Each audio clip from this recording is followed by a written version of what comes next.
This is Mark Shepard, Canton Everett, Delaware III, and you're listening to Traveling the Vortex.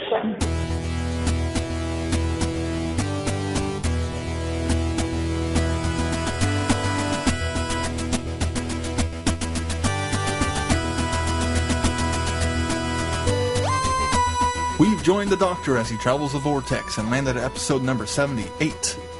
Hey, Sean. Yes, Keith? My bike has a bell.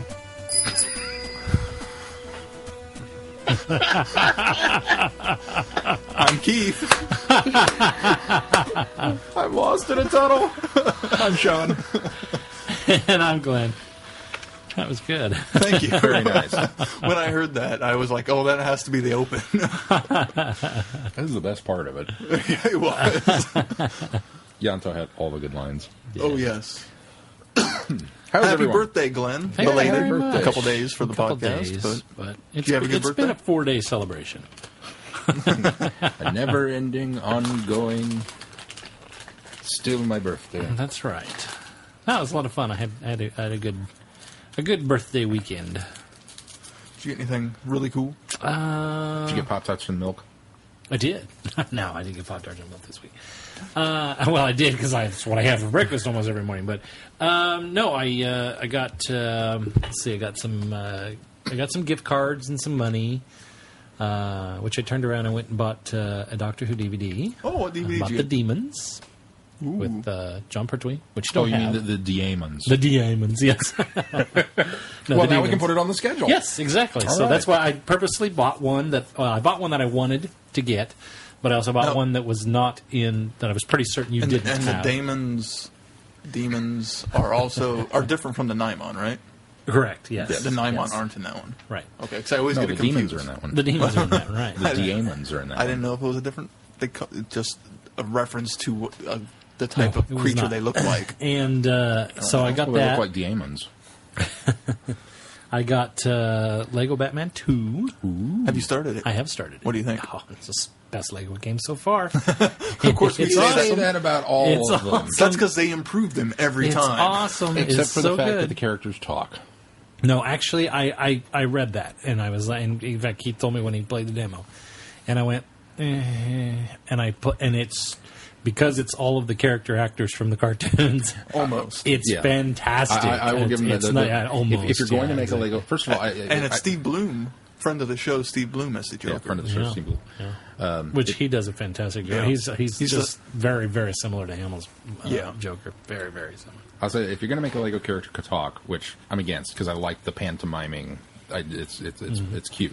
But if you're going to make him talk, at the very least, well, okay, you went and got Clancy Brown and you got Steve Bloom and you got a decent voice cast Right, together to right. do it. And for Lego Lord of the Rings, they actually took audio clips from the movies, dialogue from the movies for the voices. That'll be cool. Yeah. It's pretty neat. It's so far. Mason and I have played it, and Caitlin and I have played it. We're all enjoying it, and so far I think I'm on the third story now, which isn't even a chunk of it. This thing's huge. I mean, I read there's a lot of review game that time. you could play the game, play all the story mode, and you'd only be 30% done. Yeah, I like the open. The hub I wasn't sure I'd like because the hub system's always the thing that I don't like about the Lego games. They just never seem to get the hubs right. And They're always too confusing. well, the best hub was Indy 2 with the well.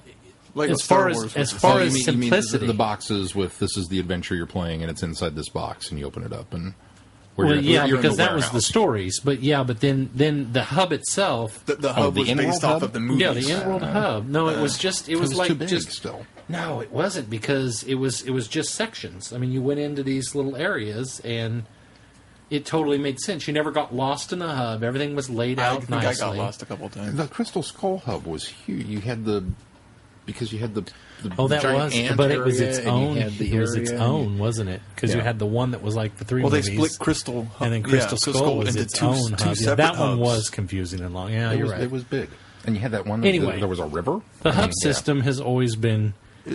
I think ever after, well, I didn't Lego like Indy Complete 1. Saga because you were going in and out, in and out, in and out. So many at doors. least it was simple.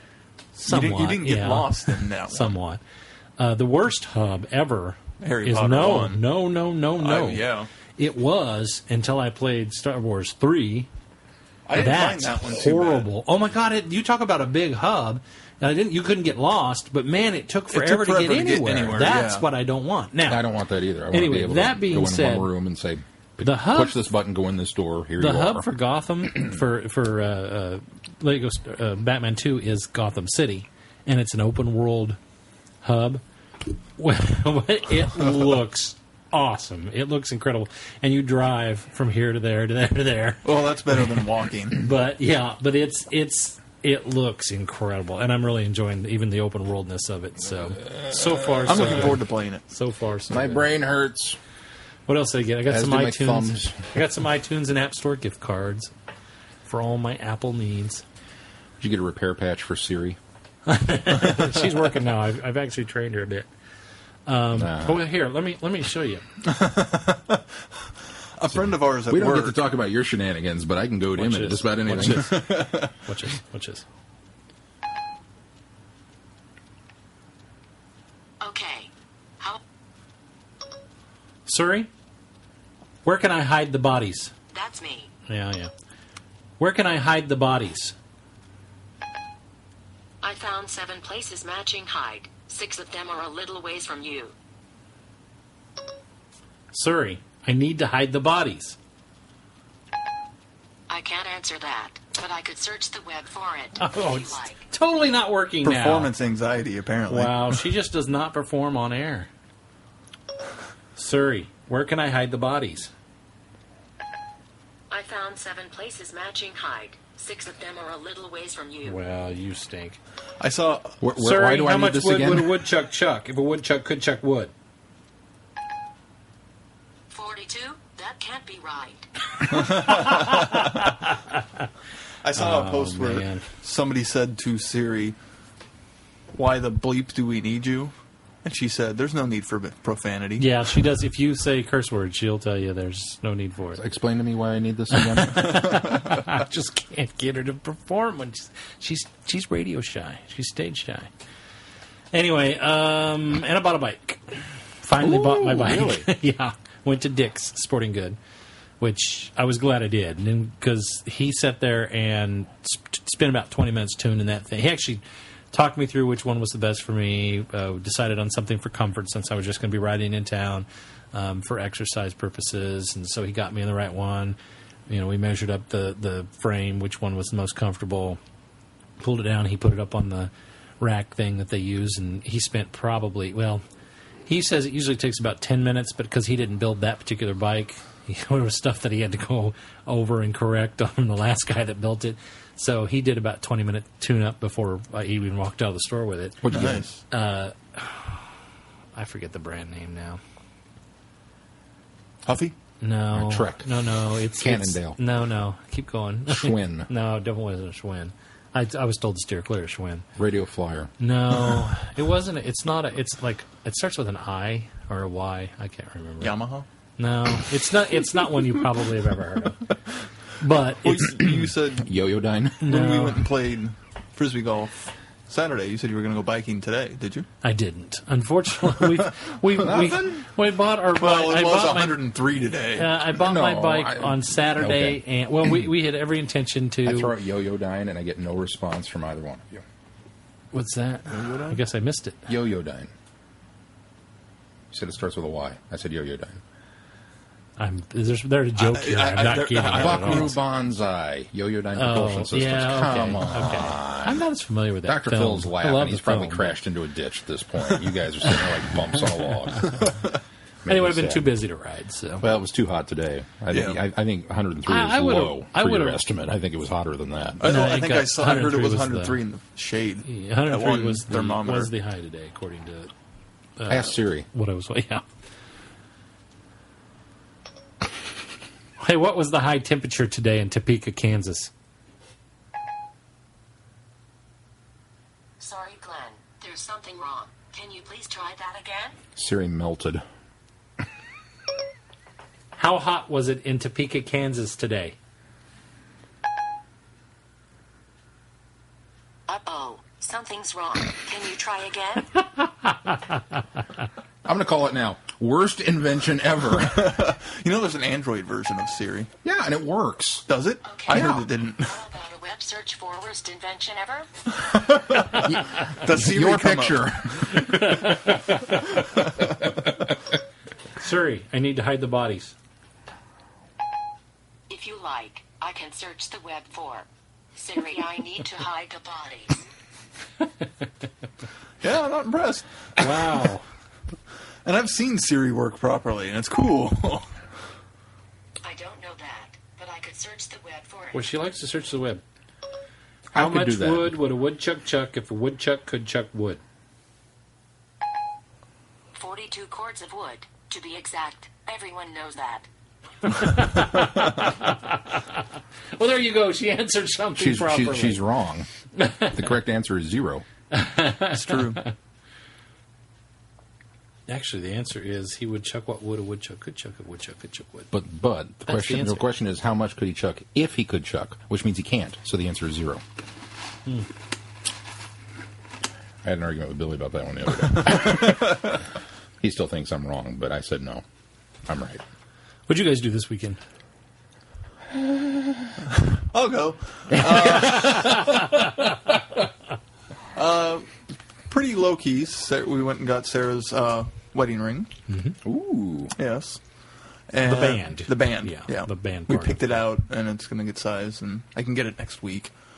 Went to the Lawrence for a little bit. Had to get you a present.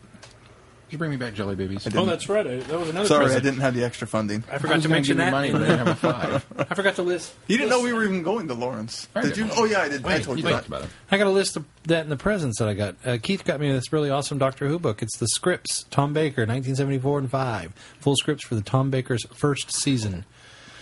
And Sean cleverly pointed out that the wasn't dust poo-pooing the jacket present. has the He's just has jealous. the stories out of order because it has Robot, The Ark in Space, Sontaran Experiment, Revenge of the Cybermen, and then Genesis of the Daleks. But we realized in the book they're actually right. So They're in the right order. The book is in right. the book. The dust book jacket is is right. incorrect. But that's really awesome. And then, of course, Sean got me an early present back in February. Yeah. Which was the Big Finish companion. So Which I felt bad doing that, but it was... why'd you feel bad? It was awesome. It was an I awesome know it was present. awesome. No, I felt bad because it's such a pricey book. That Oh.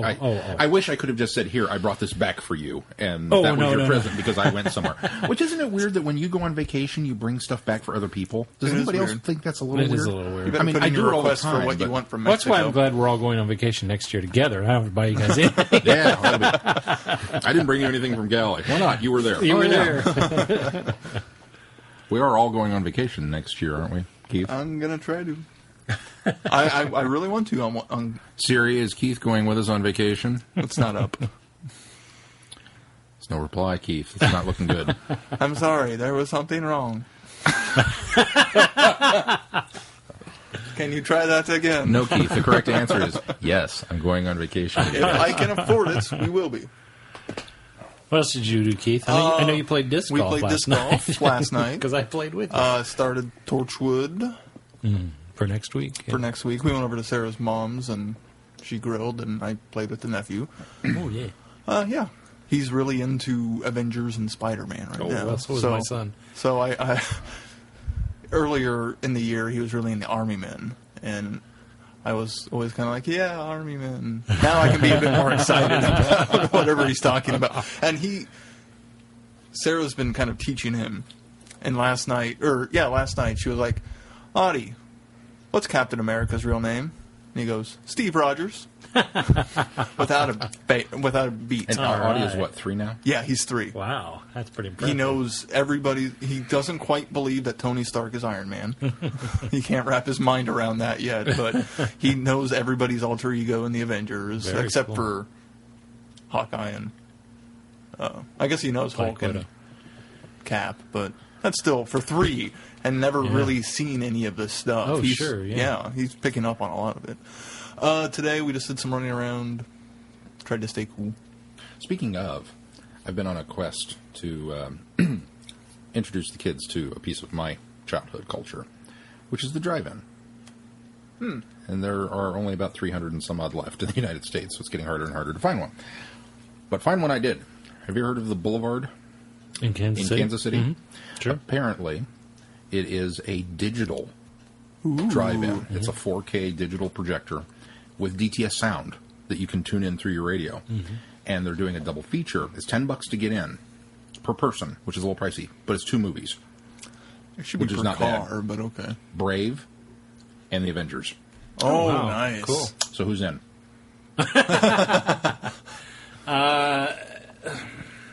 I have a problem with watching drive-in movies from the backseat of a car. Yeah. You sit on the hood. It doesn't work so well when you have to tune into the radio. I guess if you brought your own Roll down the windows. portable radio. Transistor. I told you what we used to do. We've got Well, DTS sound I coming told you from what my we little used to mono do speaker. when I was in Doesn't Siri tune in earbud junior high app things? Then I used to have a friend that lived back across the street from the drive-in theater. So there was the screen, and then the lot where all the cars parked, and then there was a fence, and then there was a street, and then his house was right across the street. My friend in Pennsylvania, same situation. And so the front of his house faced the screen of the Oh, drive-in so you theater. just sit in his yard and watch movies? You know what we did? I'd go over during the summer all the time. I'd go over there. We'd climb the fence before the drive-in opened. We'd climb the fence, and we'd go to the back row of speaker stands where nobody parked because nobody wanted to park clear at the back. And we'd take the speakers off the hooks and run them all the way as far as we could to the fence because they had, maybe an 8-foot cord on them. And you'd turn it all the way up. And we'd do that for the speaker stands all the way across the back. And then at night, we'd sit on his porch and we'd watch the film. And I saw movie after movie after movie that summer because you could hear it. It sounded great. Nice. You could sit there and watch it on the front porch. The screen was about the size of now watching a TV from that far, but That's not but it bad. was still great. I mean, I saw all the newest movies because that was back when drive-in theaters got them pretty near release. Yeah. They'd still be a few weeks out, but Well, when I went to visit my friend in Pennsylvania, they were still new releases. I think, it was like 03, so I think they was showing Finding Nemo. well, I think some of them did do that. And it but- was radio. Ours always so they got would 'em. go up on, they had a 2-story townhouse with a little roof that they could go out from the second story, just go out the window and sit on the roof and watch with a little radio. That's what they did. Yeah. I saw Star Wars at the Chief Drive-In. That was my first experience with Star Wars. There's a Walmart there now. There's a Walmart there now. It's very sad. And Walmart's been there for a while, too. He can't go home again. All right, what do you think about it? And get back to me on that. How was your weekend, Sean? Thanks for bringing that up, Keith. If you don't want to talk about it, you can say it was my weekend. Let's move on. I complained quite a bit on Twitter, for those of you that follow me. It didn't turn out bad, other than one individual that I'm not a fan of hanging out with. Mel's brother, Aaron, who's a truck driver, came into town, and we never get a whole lot of notice because he never knows. I mean, it's just kind of at the whim of the schedule, and he happened to call up and says, I'm coming through. And we're like, oh, yay, cool, because Aaron's a cool guy. I love hanging out with Aaron. So I'm going to be in Saturday. It's like, yay, we'll spend Saturday with Aaron, because we'd already kind of determined we're not doing anything this weekend. Zero. I don't want to do anything. It's hot. We're grumpy, tired. We had a big weekend last weekend. Let's do nothing this weekend. Okay, that works. Mel said this to me. Not me making the decision. She said this. Okay. Oh, Aaron's coming to town. Oh, cool. That fits right in with we're going to do nothing. Good we didn't have anything planned anyways. Aaron wants to barbecue. Okay. We don't have a barbecue. I have one. Mel doesn't. Aaron's going to pay for a barbecue. Oh, okay. Yay. Aaron's going to buy steak. Oh, okay. Yay. And suddenly there was other family invited. Now, again, not a big deal. There's been some strife in the Mel's family on the brothers. They've kind of had this falling out, and nobody talked to anybody, and they're not really. I mean, you guys do stuff with your family and Sarah's family all the time. I know you do, and for the most part, I do with my mom, and other than my brother who lives in Maui. We hang out all the time. Not me and my brother, but me and my mom, dad, and whatever. Mel's family doesn't do that. They're not close. They don't do that kind of stuff. And her dad's kind of the same way. Well, her dad's been in rough shape the last couple of months, and I think somewhere along the line, people started kind of kickstarting the idea of we need to do this. If we've got the opportunity, we need to have this get together Before it's too late. Before you don't get the opportunity to do so. So we wound up with Aaron and Pete and Ron Sr., and all of the extended family, their kids and the wives and the Wow, that turned into a huge to-do. It turned into a huge to-do. And then Mel and I had to run out and buy the grill because, of course, Aaron's at the house, catching up, reminiscing, entertaining. It's like, I'll take care of it. So we went and bought the grill and came back and made the brothers put it together. Which, wow, you want to talk about a disaster of biblical proportions. I thought these guys, I'm not mechanically inclined. We've joked, I'm the technological Neanderthal. But when I'm out there for 5 minutes going, no, that wheel's backwards. It's got to go this way with the braid, and you forgot the washer, and why is this bag of parts left over? And no, do the... there's a problem, and I'm the one pointing this out. But we got the grill built, and then I took Aaron out, and we went to Herman's Meat Market and bought steak, and he bought like $200 worth of steak for everybody, and came back. And then I went to the store and bought baked potatoes and corn on the cob. I mean, just, we went all out, had this big thing, and it just turned into an all-day event. And don't get me wrong, I'm the first person to preach family and how important family is, and, enjoy them while you have them, because even if you don't like them, they're your family. And even I was tired of them by the end of the day. So, yeah, it was a little exhausting. So we wound up not doing much today, which was kind of nice. Just kind of, kicking back and recouping and going, they're gone. So, and we've got a grill out of it now. So hey, cool. that was my day. I'm sorry I was a grumpy Gus. This week, you also finished a certain book. Why you got to bring that up, man? Because you said you would talk about it when you finished it. Very briefly, I finished Story of Martha. It sucks. The end. Move on. Everything that Keith said was right. Everything that you said was right. It had such potential at the beginning, and it just went nowhere. And all of the stories that were, let me tell you about the inspiration of the Doctor, and then he failed miserably in every single one of them. These were not good stories. These were the Doctor being fallible, and don't get me wrong, which is how we like our Doctor. I like fallible, but it's not a way to stories. Inspire a world. But that's not in this setting. That's not right. So it just well, there's one thing about being fallible, and then there's another thing about being a bumbling idiot. And a lot of times the Doctor feels like a bumbling idiot in these stories, and that's not the Doctor. That's just not the Doctor. Well, you'll both be glad to know that I no longer own the Story of Martha. I am proud of it. I went and sold it. I don't think I could. You know what? Even if I absolutely I didn't hate the book was fine. But no, it wasn't fine. You're being generous by saying it was fine. I would never go back and reread it. I would never. But I just it's a piece of Doctor Who. I don't think I could get rid of it. I don't know. I could. It left such a sour taste in my mouth that. Well, at least you can say you read it. So. Yeah, absolutely. All right, well, that's what everybody did this week, so shall we move on to news? Let's move on to news. That's my news thing. Am I doing this? You've got it all. Okay. Let's talk about the depressing stuff first. Yeah, let's do the Glenn and Keith 10 o'clock stuff first. Obviously, the big news this week is the very, very sad news that Carolyn John, who played Liz Shaw, died. She actually died earlier this month on, I believe it was the 5th of June. And they just apparently added to the thing that it was cancer, which is, I think, what we kind of all assumed. Yeah. But she was 71. How many now from Doctor Who has died from cancer? Well, her and Liz for sure. Yeah. Ironically, the Liz Sladen autobiography the audiobook is read by Carolyn John. Really? Yeah. Ooh. Which I imagine right now listening to that's got to be really rough if you're a fan. Oh, sure. It's just kind of a double whammy. But Liz obviously was the companion to the. Although there are some people, I suppose, that will still want to dispute that. If the definition of companion is traveling in the TARDIS, then she doesn't count. But we've already discussed that ad infinitum that she is. But she was opposite John Pertwee, Third Doctor, in his first season, and she was actually in 5. Spearhead from Space. What was next? Spearhead, Doctor Who and the Silurians, whatever that next one is, and Inferno. Whatever that next one is. I feel really bad that we're doing an in memoriam to Carolyn John, and we still haven't reviewed half of her work. No, we haven't. We've only reviewed one. We've only reviewed 2. We've done Spearhead and Silurians. And she made a special guest cameo appearance in The Five Doctors. She was Right. one of the holograms. Yes. And unfortunately was also in Dimensions in Time. She was in Dimensions in Time. That's right. I forgot about that.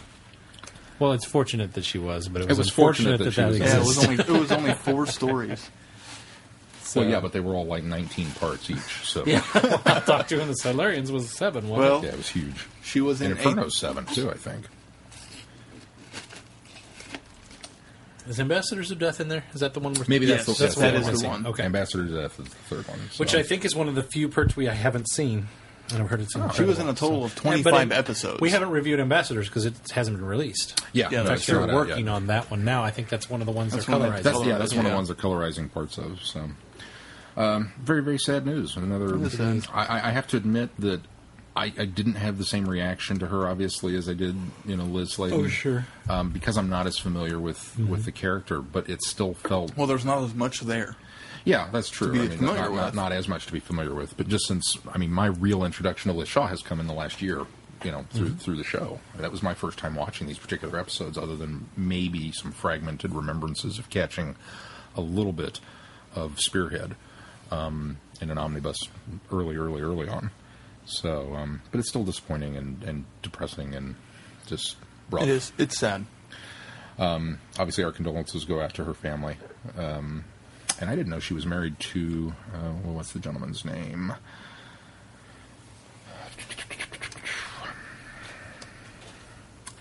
Jeffrey Beavers, is that his name? Yes, Jeffrey Beavers. Apparently, they appeared together in the Big Finish audio drama Dust Breeding. Oh. And she did portray Liz Shaw for a few Big Finish stories in the Companion Chronicles, the last one of which has yet to be released. So there will be a little bit more Liz Shaw coming soon, which is nice. Sadly, we also lost... Wait. So, Oh, sorry, go ahead. Is that the only? I don't want to say notable thing about Jeffrey, but is that where we would know him from? Jeffrey Beavers, he is an actor. I didn't know if you knew that. Okay, so he was in Keeper of Traken. I see from Wiki. Yes. Okay, and so he was also another Doctor Who. he was actor. also Okay. another Doctor Who, and they were in... The name didn't ring a bell for me, so I was like, okay. Sorry, yeah, no. They did Agatha Christie. They did a political thriller, and So stuff. they acted a I lot didn't know- together. Did you know she was in Love, actually? Was she? Yeah. According to her wiki page, she was. I can't remember who she would have been. I love that movie. I haven't seen Love, actually. She was also in the Probe series that were fan-written, or was it Mark Gatiss who wrote those that starred... There was the starred alongside all Nicholas of the Briggs. other Doctors. Briggs, yeah. But not as the Doctors. No. Probe's a different one. Are you sure? No, I think Probe's a different one. Probe's actually a Doctor Who universe. No, the Probe stories of the 90s, which were written by Mark Gatiss and co-starred Pertwee, Peter Davison, Colin Baker, and Sylvester McCoy. Oh, okay. Then that is the. I was thinking that was something. Oh, I'm thinking of the Auton series. You're Never thinking, mind. yeah. No, not Autons, Sontaran. Autons. There was Is an there Auton an series. Auton Yeah, series there's too? a there's a 3-part Auton series. Yeah, the Sontarans. Well, hey, only we can have do one. another. We can do another Anton archive. Yeah, we thing. talked about that. Did we? Yeah. I I thought got to we get a talked hold about- of them. I thought we talked about Sontarans doing that. Well, we're going to have to do Revenge of the Sontaran, or Shakedown, Shakedown. Return of the Yeah. Sontarans, but there's only one of those. There's Okay. no... Well, I thought there was When a I was trilogy picking of up your Sontarans. book, I saw a I must be confusing them. 10th Doctor book that had a Sontaran on the cover. So, we got plenty of Sontarans. Did you buy a new book when you replaced it? I didn't. You did not. Okay. He did. I did. I bought Sean's. Oh, you bought Glenn's. you bought his Yeah. Christmas or his birthday present. We also lost Brian Hibbard, who passed away on June 17th, also of cancer. He was Keeler in Delta and the Bannermen with Sylvester McCoy, which we reviewed. And it's been long enough now from Delta and the Bannermen that I don't necessarily remember. I believe he was the main bad guy, was Keeler the assassin, but I could be wrong. I think Oh, you're okay. right, I yeah. think I kind of I remember think you're that. right. The guy that was eating meat. So, sad news there. I mean, That obviously is- he's been other things as well. But. So that's it for the downer. What's next on the news list? Something to bring us up, hopefully. DVD update. DVD update. Thanks. I couldn't read my writing. couple of big news, actually, on the DVD front. They just announced that William Hartnell's... This is the final complete William Hartnell story, if I can get this sentence out. This is the final complete William Hartnell story that has yet to be released on DVD, has been announced, which is Planet of Giants. And I believe they said September, which is the one part of the story I could not find was the actual release date for it. But I believe that will be September for the release date on that. And a very cool cover, if I say so myself. And now, this is, I think we kind of chalk this up more to the rumor mill than anything. There's also a special edition coming out with Planet of the Giants. September 11th is the release date. Thank you. And also released that is Vengeance on Varro's special edition. Special edition that was okay. Now, this next one is, I don't know, maybe wishful thinking, maybe in the rumor mill a little bit. So take this with a grain of salt.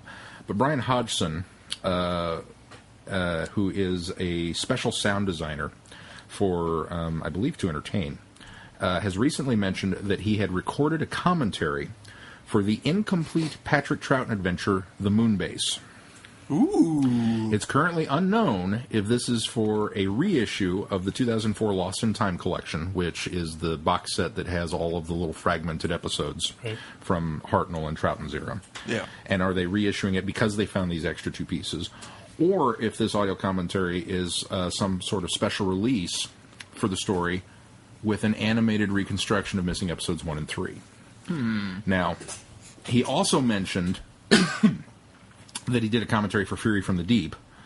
We think that's more likely to be The Underwater Menace, which is the episode 2 that was recovered last year.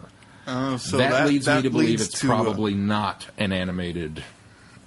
But would they release a segment. whole Lost in Time another box set? Well, or would they do it Lost in Time 2 and just have a single disc? Maybe that's what I'm wondering, is that maybe they're going to add some of the stuff to a addendum disc. And like he said, it's just a Lost in Time 2, and just like and because we have the one episode of Underwater Minute, or I'm sorry, Fear of the Deep. Yes. No.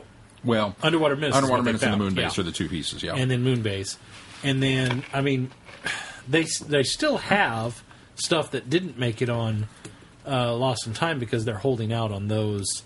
Hoping that they'll find, but if they're getting to the point where they think that they're not going to, and they don't feel like animating large chunks, there are still enough, I think, episodes they're holding on to that they've found since they released the Lost in Time box set to do a single disc. Yeah, so there have been things found. There has been things found.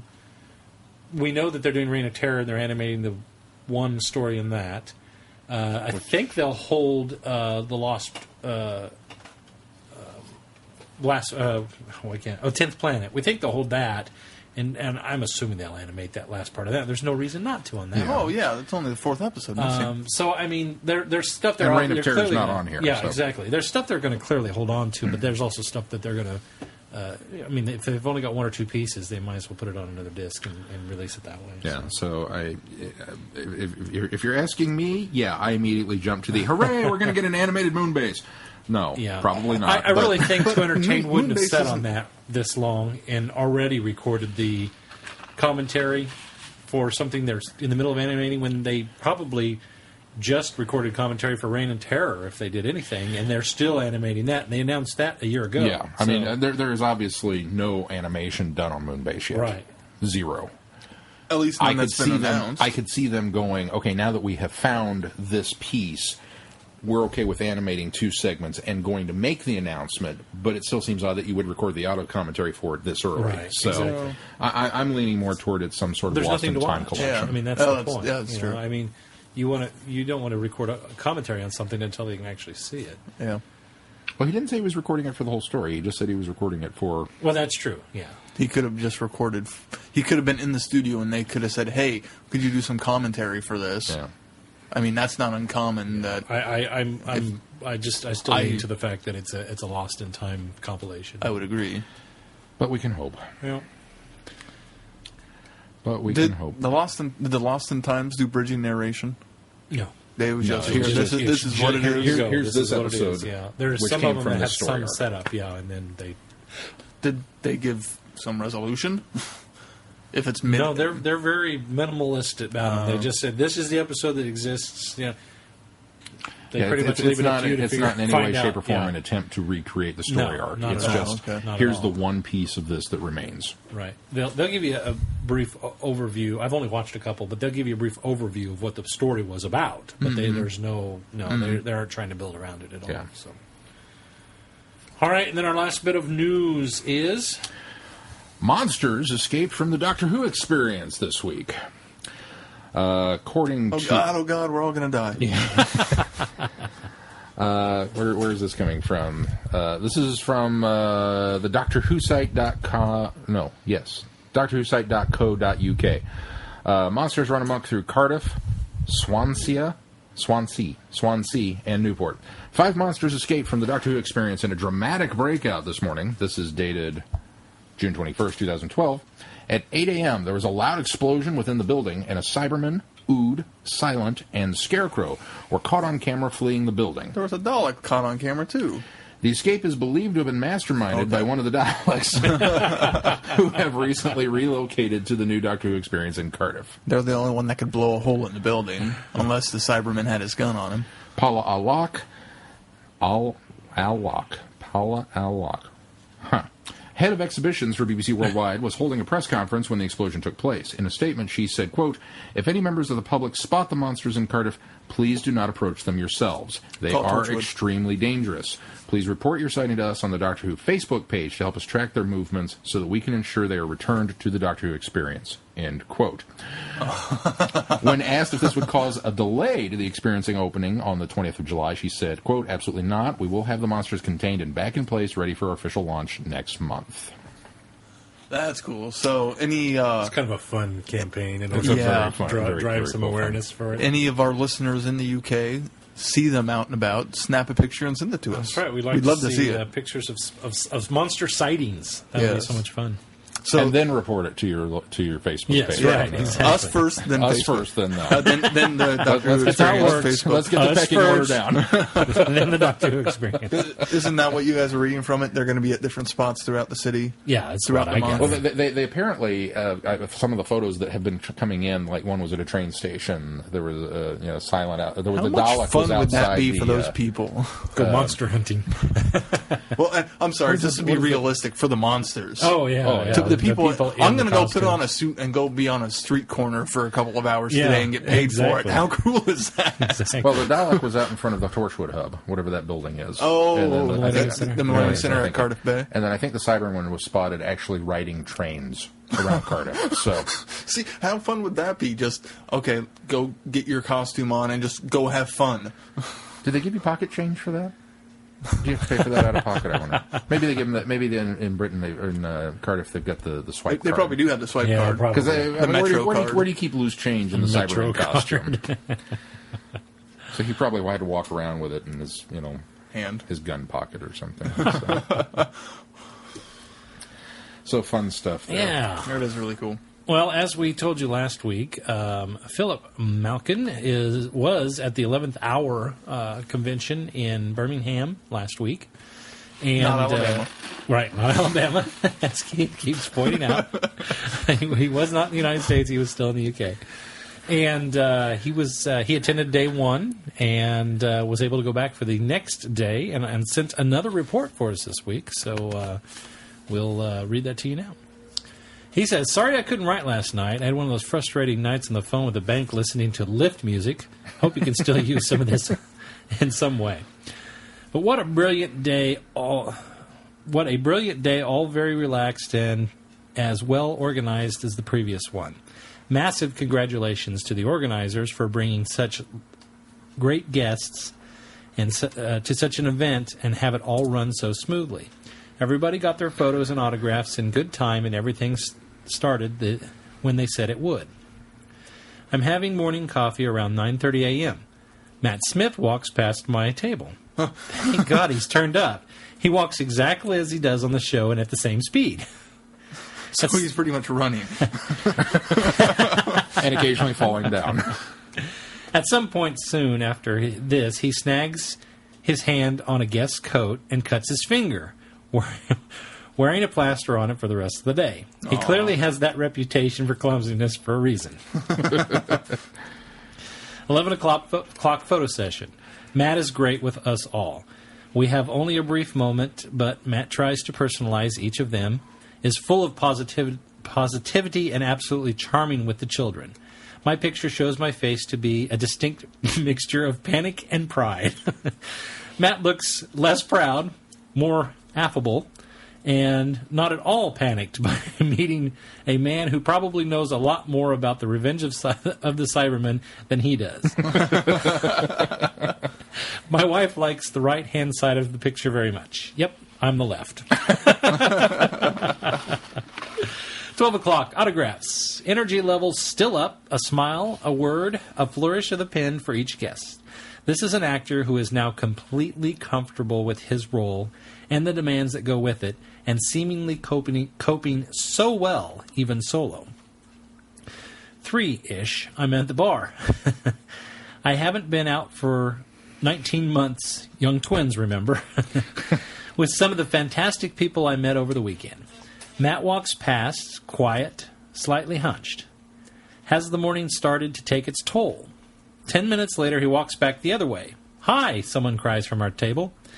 The grin returns, the wave, smile, and walk too. The man is making sure he gives his best efforts for us today. 4:30-ish. I take my seat in the main hall for the end of the session featuring the Shepherds and Stuart Milligan. All three are clearly enjoying themselves, and humor levels are high. Mark is able to make a very touching and public Father's Day salute to his dad. He tells us of his favorite scene in his 2 episodes was Nixon's Will I Be Remembered. Standing in the background, Mark found it hard, I think, is not to laugh, as he felt Milligan and Smith had done the scene so right. By the way, Mark does a fantastic Milligan doing Nixon voice. Smith comes on next to great applause. He looks relaxed, ready for mischief, and unfazed after a very public day. The humor and tastings... tastings? Well, the humor and the teasings begin. This suddenly became a very different kind of Yeah.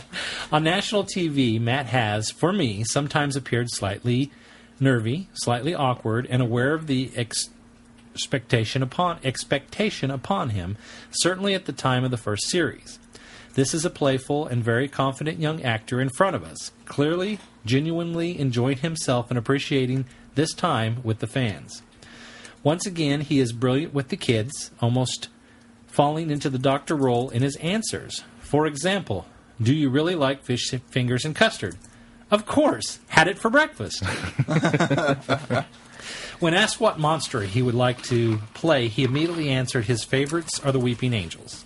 Yes, I'd play one of them, except it would be me standing around, wouldn't it? In wings and a dress. Keith will be pleased to hear that I got no... Keith will be pleased to hear that I got no impression that Matt was growing tired of the role or had really written his exit plan. Talk about the 50th anniversary were repeatedly answered using personal pronouns I and we. I really got the impression that he would be in the role then and was happy doing what he was doing and would entertain doing more. More good news for Keith. He loves Cybermen. See? I saw that also on other sites, that he gave the impression that, and almost outright said, that he's enjoying this season so much that he didn't say anything about I got another year. He said something about as long as they'll let me, along those lines. Not to bring that whole saga Not up to bring again. that whole saga. Well, Reese posted on our Facebook page a link to something where Matt had said that he has no plans to leave at this time. So Okay. And he's just going to keep beating at it. he's going to keep beating that. All horse. right. Philip goes on to say, he let a little hint out that the Pawn's Exit episode would include a direct reference back to something raised in the 11th Hour episode. Duck Pond, calling it now. A lot of people have said that after he mentioned this during this. Really? Yeah, a lot of people have been like, Duck Pond? When asked if he was working well with JLC, while clearly hugely fond of Karen and Arthur, he was very positive about his new companion and revealed he was currently filming the Christmas special with her. It's up to JLC. Well, we throw around initials. We've got JNT. Well, we've got you know how bad I am with 3 names. RTG. You know how bad I am with 3 names? For me, now she is JLC. That's what I'm going to say from here on out. When asked if he would like a robot companion, he muttered something about waiting to see his new companion and teased us with a long and excited boyish grin. Ooh. She's a cyborg. No, she's an android. No, I think she's hot. I think is where he was going with that. Oh, I got you. Sorry, I'm the practical one in the bunch. Who needs a robot? Who needs a robot when he's got a JLC? Yeah. That's right. Matt squared the problem of whether the chicken or the egg came first by revealing it was the doctor's chicken which he kept in the TARDIS and occasionally let roam in medieval England. I don't know if any of this features in Season 6 or Series 7. He repeatedly referred to an episode called The Astronaut's Wife. Did I miss your review of this? I guess he was tired. I think he was tired. The Astronaut's Wife. Unless that's an upcoming episode title. Yeah, maybe he's dropping a little more hints there. So, The Astronaut's Wife. Do we presume this to be a new episode? Do we presume this to be the Doctor's Wife? Or do we presume this to be the Impossible Astronaut? Or is he really confused and think the dad from the Doctor, the Widow, and the Wardrobe was an astronaut? Because that's kind of...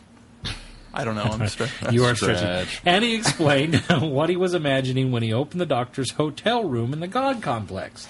He saw 10 nooses taken up with his previous bodies and one left swinging for him. Ooh. That's kind of cool. Wow, Matt. It doesn't fit the dialogue, but it's very cool. It's very cool. What an image, huh? Matt Can you imagine? Well, that gave him the terror he needed. Yeah. I mean, I don't think you could probably do it on Doctor Who. I think absolutely not. But anybody hanging on Doctor Who is almost too much. Yeah, but can you imagine that? No, but that's... If the Dream Lord came back and made him see that or something? Oh, wow. What an incredible image. I would love to see the Dream Lord return. Okay, sorry. That's okay. I got excited. That's okay. I got goosebumps, We didn't launch into a diatribe of why Matt Smith isn't leaving the show yet.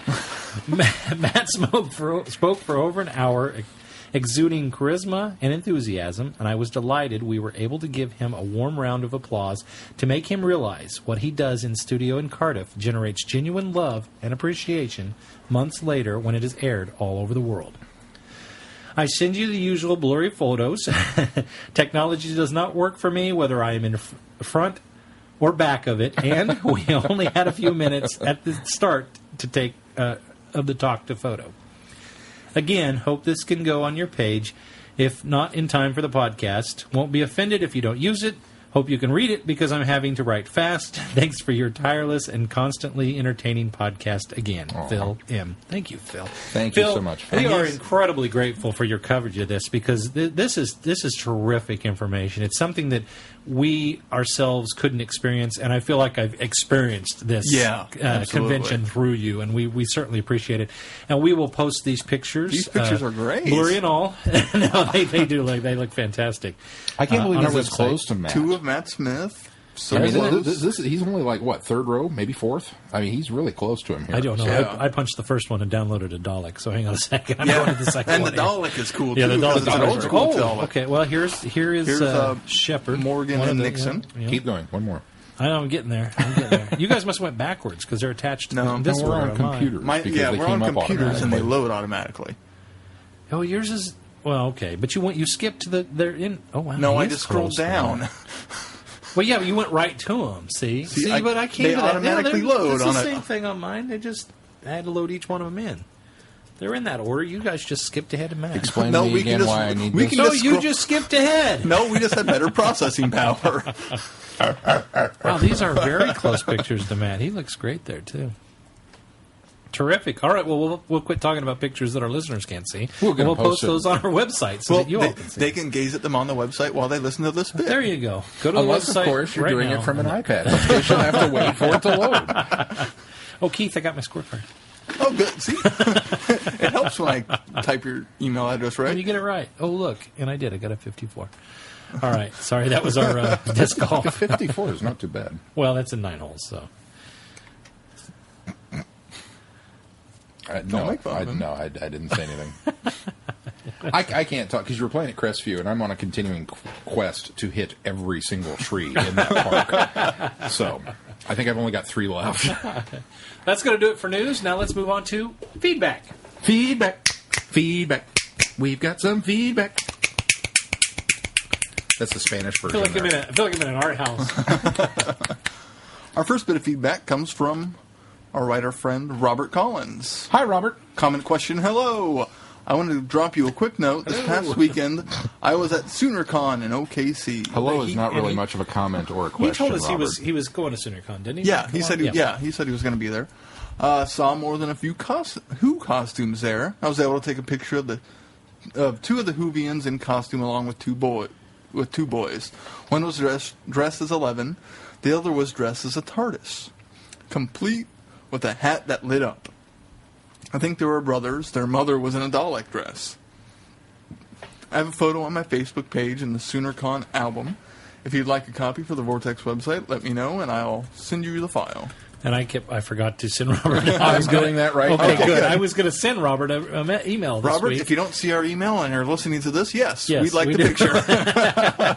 If you haven't heard from us before you hear this, send us a copy. Sean's feverishly typing up a message now. So yeah, we'll have Robert's picture on the website as well. I saw some of the pictures. How's this for interactive podcasting? I'm emailing you while talking about you. Only here. Oh, glad we did our homework. Our next bit of feedback comes from Duck Phil. And Odd Duck Phil writes, "Hey, who peekins?"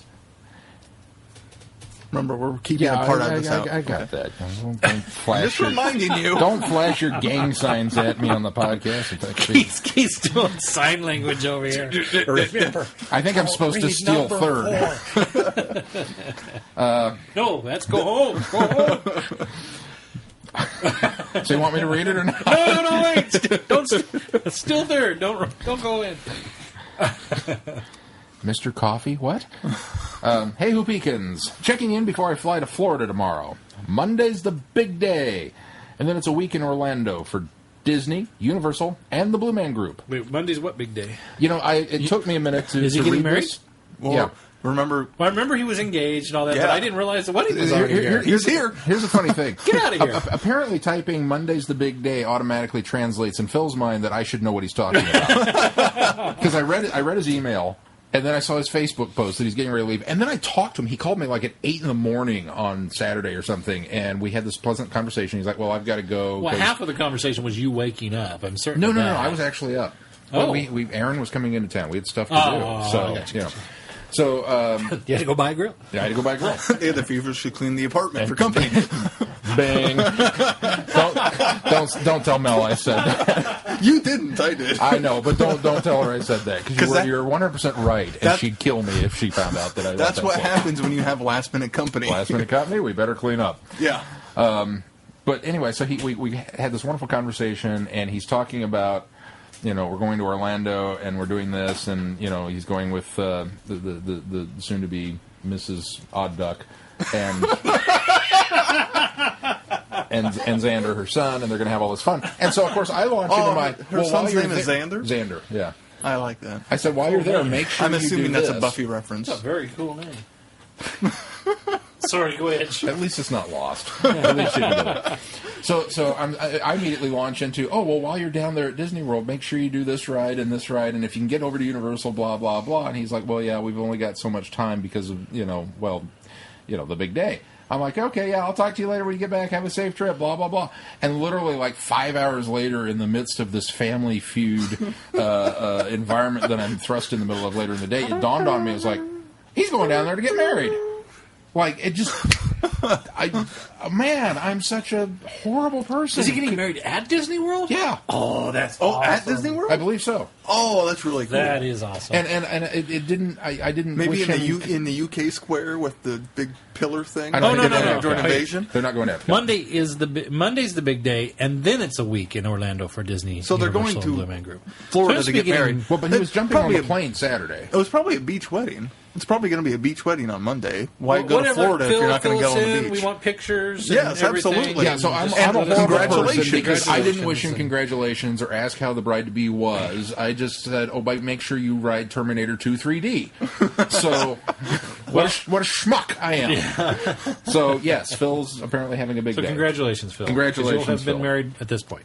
Yes, by the time this comes out. Right. Seeing I'll miss the next 2 shows, I thought I'd chime Did you know in. Chrissy's getting married next week? No. Yeah, it's that guy, Robert, wasn't Yeah, it? Robert. I think that was the guy that she met and swept her off her feet. And they got engaged back Yeah. in April. Back in April. I think she announced it on the 1st. Go. Sorry, Phil. Now we're just interrupting. Sean's at the expense of Sean. That's okay, because Phil's first question applies to you. Seeing as I'll miss the next 2 shows, I thought I'll chime in now with my typical random thoughts. Number 1, Siri. My all-time favorite Siri question is, who's buried in Grant's tomb? If you haven't tried it yet, I highly recommend it. We'll take a We'll break now. try it. It won't work. But You guys, you know why she doesn't answer? Because you guys are always talking when I try to talk All to right. her. are we? Hang on, she's got to answer that question. Search the web. All right, ready? Here we go. Who is buried in Grant's tomb? Who? Indeed? Who is buried in Grant's tomb? This might answer your question. Input, interpretation. Who is buried in Grant's tomb? Result. Nobody. You can't bury somebody in a tomb. That's what it says. She brought that up from Wolfram Alpha.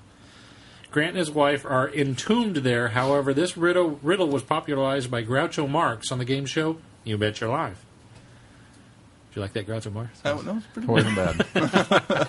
That's kind of cool. All right. So you can't Hey, bury somebody in a tomb because you can only be entombed in a tomb. You don't bury people in tombs. Hey, Siri actually worked. Good job, Philip. And another history question. That's 1 for 50. I'm not getting her any favoritism on that. And another history question. Bob. And another history question. I told you, the dude is like an Encyclopedia it's Britannica. funny. Listening to Keith talk about the eternity clock, I had an odd mental image when he talked about the time fisher. I swear I heard him say time fisher, and immediately pictured the doctor running into some guy in waders with a hat covered in lures, fishing in the time stream. I did the same thing and I didn't go there. And It's I a thought, fisher. Fishers. Wait, Fishers? Oh, I see. He spelled it differently Fishers. in the email. Fisher, F-I-S-S-U-R-E versus Which is what it is. Fisher, F-I-S-H-E-R. Which is what it's not. Which is what it's not. Fissure. Fissure sounds weird to me. Fisher. We'll skip over that part because it's going to be something that's And upcoming. he talks which about Children of Earth here, Yes, which which we're doing we'll next talk week. about next week. We will revisit this next We'll week. revisit his email next week. The other slightly Who-related thing I saw, which is someone built a TARDIS in Minecraft. I thought it was pretty sweet, and yes, it was. Also, in the video, the person's clearly carrying a sonic screwdriver. I'm sure this is all modded, but it's awfully cool to see. All right, I think that's all I got. While I'm a bit bummed that I'm going to fall behind again, at least this will leave me with plenty of Vortex to listen to when I get back. Have a great couple of weeks, and I'll talk to you in the future. Odd Duck Phil. P.S. There's a Despicable Me ride opening at Universal Studios in Orlando. Set date for the ride to open? The day after we fly home.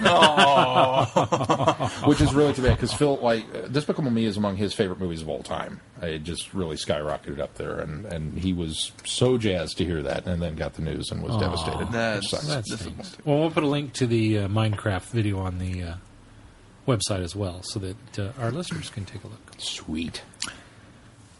And again, congratulations. And again, congratulations. Yes, absolutely. Absolutely. Next up, we have Chrissy, and I'm going to read this one, Glenn, because it starts with, Dear Vortex Boys, first of all, happy birthday to Glenn last Thursday. Hey, thank you, Chris. Hope you had a great birthday and that you got spoiled rotten. I did. Smiley face. I did. Very sad news about Caroline John, a.k.a. Liz Shaw.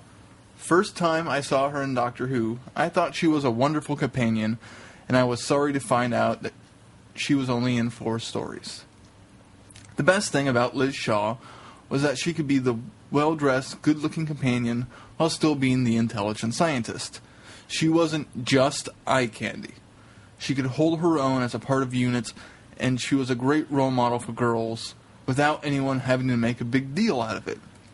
She could have been she could have a mature conversation with the Doctor and understand what he was saying and still move the story along, which was a big switch from what the Doctor's companions had been up to at that point.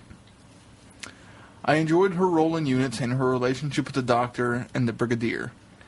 She's the one that I think gets overlooked sometimes, which is a real shame. She's certainly one of my favorites. Caroline John will definitely be missed. Agreed. I got a short one this week, just reviewing the Android invasion, because I don't have access to the Torchwood audio you'll be discussing, and I have no inclination to seek it out, so spoil away. I loved the Android invasion. Yay! So much that I can forgive them spoiling the big reveal in the title. Actually, I think knowing that the Doctor and Sarah are going up against androids even before they know it gave it an extra element of fun. Which is saying something, because the Fourth Doctor and Sarah Jane always seem to be having fun. This Doctor-companion pairing is definitely one of my top favorites as far as my Doctor Who TV stories are concerned. I know it's cliché to say so, but these two deserve the praise. Sarah Jane is in top form in this story. How many times does she rescue the Doctor? 3 or 4? I lost count. But she does it in such a matter-of-fact way. There's no big production of, here is Sarah Jane to save the day. I think it's like it's second nature to her by now. And it's good to see her in a more practical outfit for running around. Except for those shoes. The whole, I know. They were kind of still heels. No, they were just really thick-soled sneakers. Clogs. There you go. The whole plot was well thought out and executed. The story moved along at a really nice pace. I never felt bored or annoyed with any of it. All in all, a job well done and a great way to spend 2 hours. Chrissy. Yay. Thank you, Chrissy. Yes. And we're going to talk a little bit about the Android invasion. But very first, soon. Holly has a bit of feedback that she sent in. Holly says, an adventure with the Fourth Doctor and Sarah Jane. Love the Doctor using eeny, meeny, miny, mo to decide which direction to go. I'm wondering if those space-suited robots who look like an early version of Top Gear's The Stig are a distant relation to the Autons or the Clockwork Men. I didn't think about Clockwork Men. It was pretty creepy to see an android version of Sarah Jane. I wasn't too surprised. I thought that she may have been an android when the Doctor handed her what seemed to be a ginger soda and said that it was delicious. Mm-hmm. She had mentioned earlier how much she hated the stuff. Got a mention of the brig, but sadly never shows up in the story. Very interesting that the Krags want to use robots to take over Earth. Very glad that Sarah didn't drink that water when the Doctor told her to save it because it's a good conductor of electricity. Overall, a decent story. Lost Souls was very interesting. I was giggling when Jack got downgraded to being the personal assistant while Ianto and Gwen were the ambassadors from Cardiff. Great to have Martha back for the story. I kind of wish they could have used her more later on. Glad that Martha tried to get Jack to open up about Tosh and Owen and not blame himself for what happened. Looking forward to your thoughts on this episode and the radio play. Holly from Wisconsin. Thank you, Holly. Well, let's go ahead and get into our review of the Android invasion. May I interrupt you for one brief second? Yes. Why not? One thing. I asked nicely this time. One thing that I feel bad because I didn't pick up on it, and it wasn't until I saw somebody else had posted it. The main character's name in Prometheus Liz Shaw. is Elizabeth Shaw, and I did not notice that when I saw it. I'm surprised that you didn't, especially since, what was it, in January or February? No, it's been more recent than that. Maybe April, when the Prometheus trailer came out, and I said, hey, did you guys see the shot of the one oh, yeah, I remember you mentioning that. Chamber, and the name on it is Elizabeth Shaw? Did you say that? Remember me telling you that? I remember you saying that now. I guess when you said that, of course I still haven't seen Prometheus, but I assumed that was just a nod and not one of the actual characters that had a role in the film. It's the main character. So, yeah, and I didn't realize it was the main character. Rapapiece, or whatever her name is. Oh. Playing Dr. Shaw. And it was weird. I never made the connection because they never actually put the two together. Right, it was always right. Dr. Shaw, and then the boyfriend calls her Liz. And it just never clicked with me until I saw this somewhere else that somebody had posted it, and I went, oh! So there's that. So do you think Ridley Scott and Damon Lindelof are Doctor Who fans? Well, Lindelof, it explains a lot why his stuff doesn't make any sense. Touche. Oh, wow. And the time travel. We went there. John's...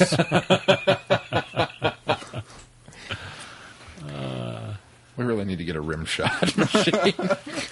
He's on fire tonight. Okay, I'm sorry, go ahead. The android invasion.